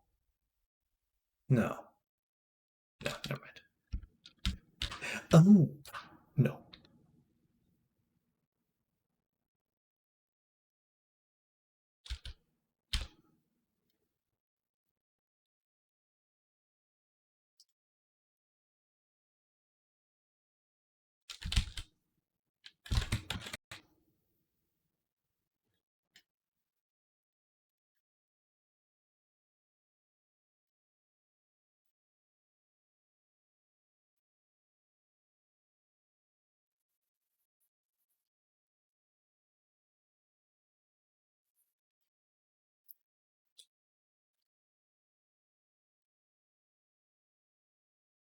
Here's a good way to check. If I swapped out the face mask to the texture, gotcha. All right, so the problem is that not here.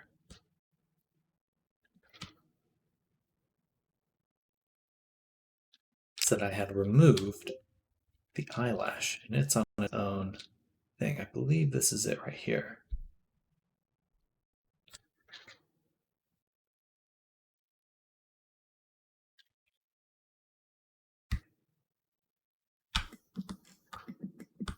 Yes. So this is what I needed to get rid of. There. With my masking. Hello, Corey. Welcome.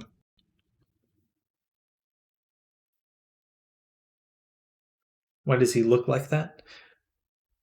Referring to the kind of chaotic view of him. Got a few different outfits. Face. Place it. Yes. Save. Boom. There we go. Okay. Got rid of the outline on the eyelash. Much cleaner. Much cleaner. Yeah. Grandma toes. All right. Weirdo.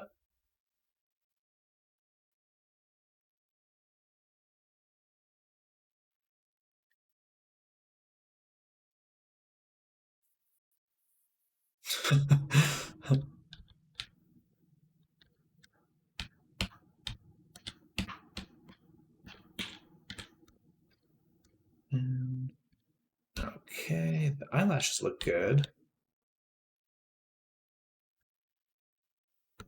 And the outline looks quite good.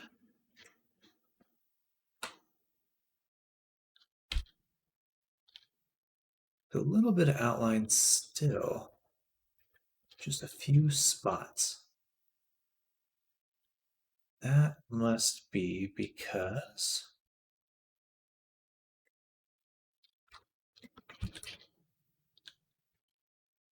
on the kilt,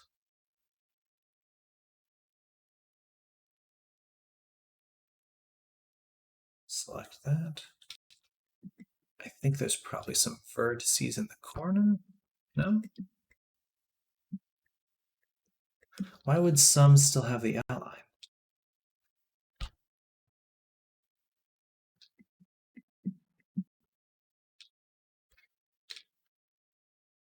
Um,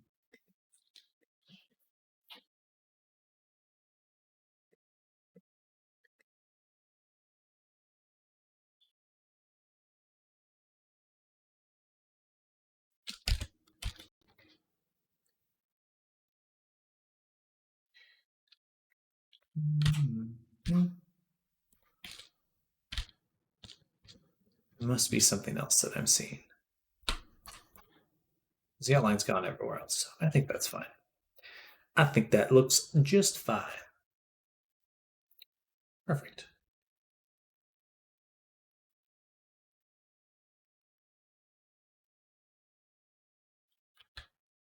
Awesome. Okay, so we have gotten the kilt set up. We have the flames set up. We got the eyes set up. So really not too much more to be doing. Let's just shrink these masks down. They can be 5, 12, or less. They do not have to be very big images at all. But we're going to go ahead and go on lunch for now. For anyone new here, I do take a lunch break for about an hour and a half. I end the stream, come back a little bit later. So we're going to do that now. I'm going to go ahead and go on lunch. I should be back. Yeah, we're going to try to be very productive today. So I'm going to try to be back right at an hour from now. Get my workout in, get my food in. Be back kicking butt. Almost done. Just a few more things, and then it's only VR chat integration left, which is super exciting. But I do want to say thank you for everyone hanging out with me this morning. Era, thank you for hanging out. Silek, Val, Tail9, we got J.A. Dutter, Striker, R. Zadu, thank you for the follow today as well. And Silek, also thank you for the sub. Who else is hanging out? Frank, I know you're around there somewhere. Again, much appreciation for all you hanging out and making my morning. Dick, of course, I hope you're having a good evening and you have a good break as well. I'll catch you all very soon. Gonna munch, crunch, I'll be back. See you soon, y'all. Bye. Bye.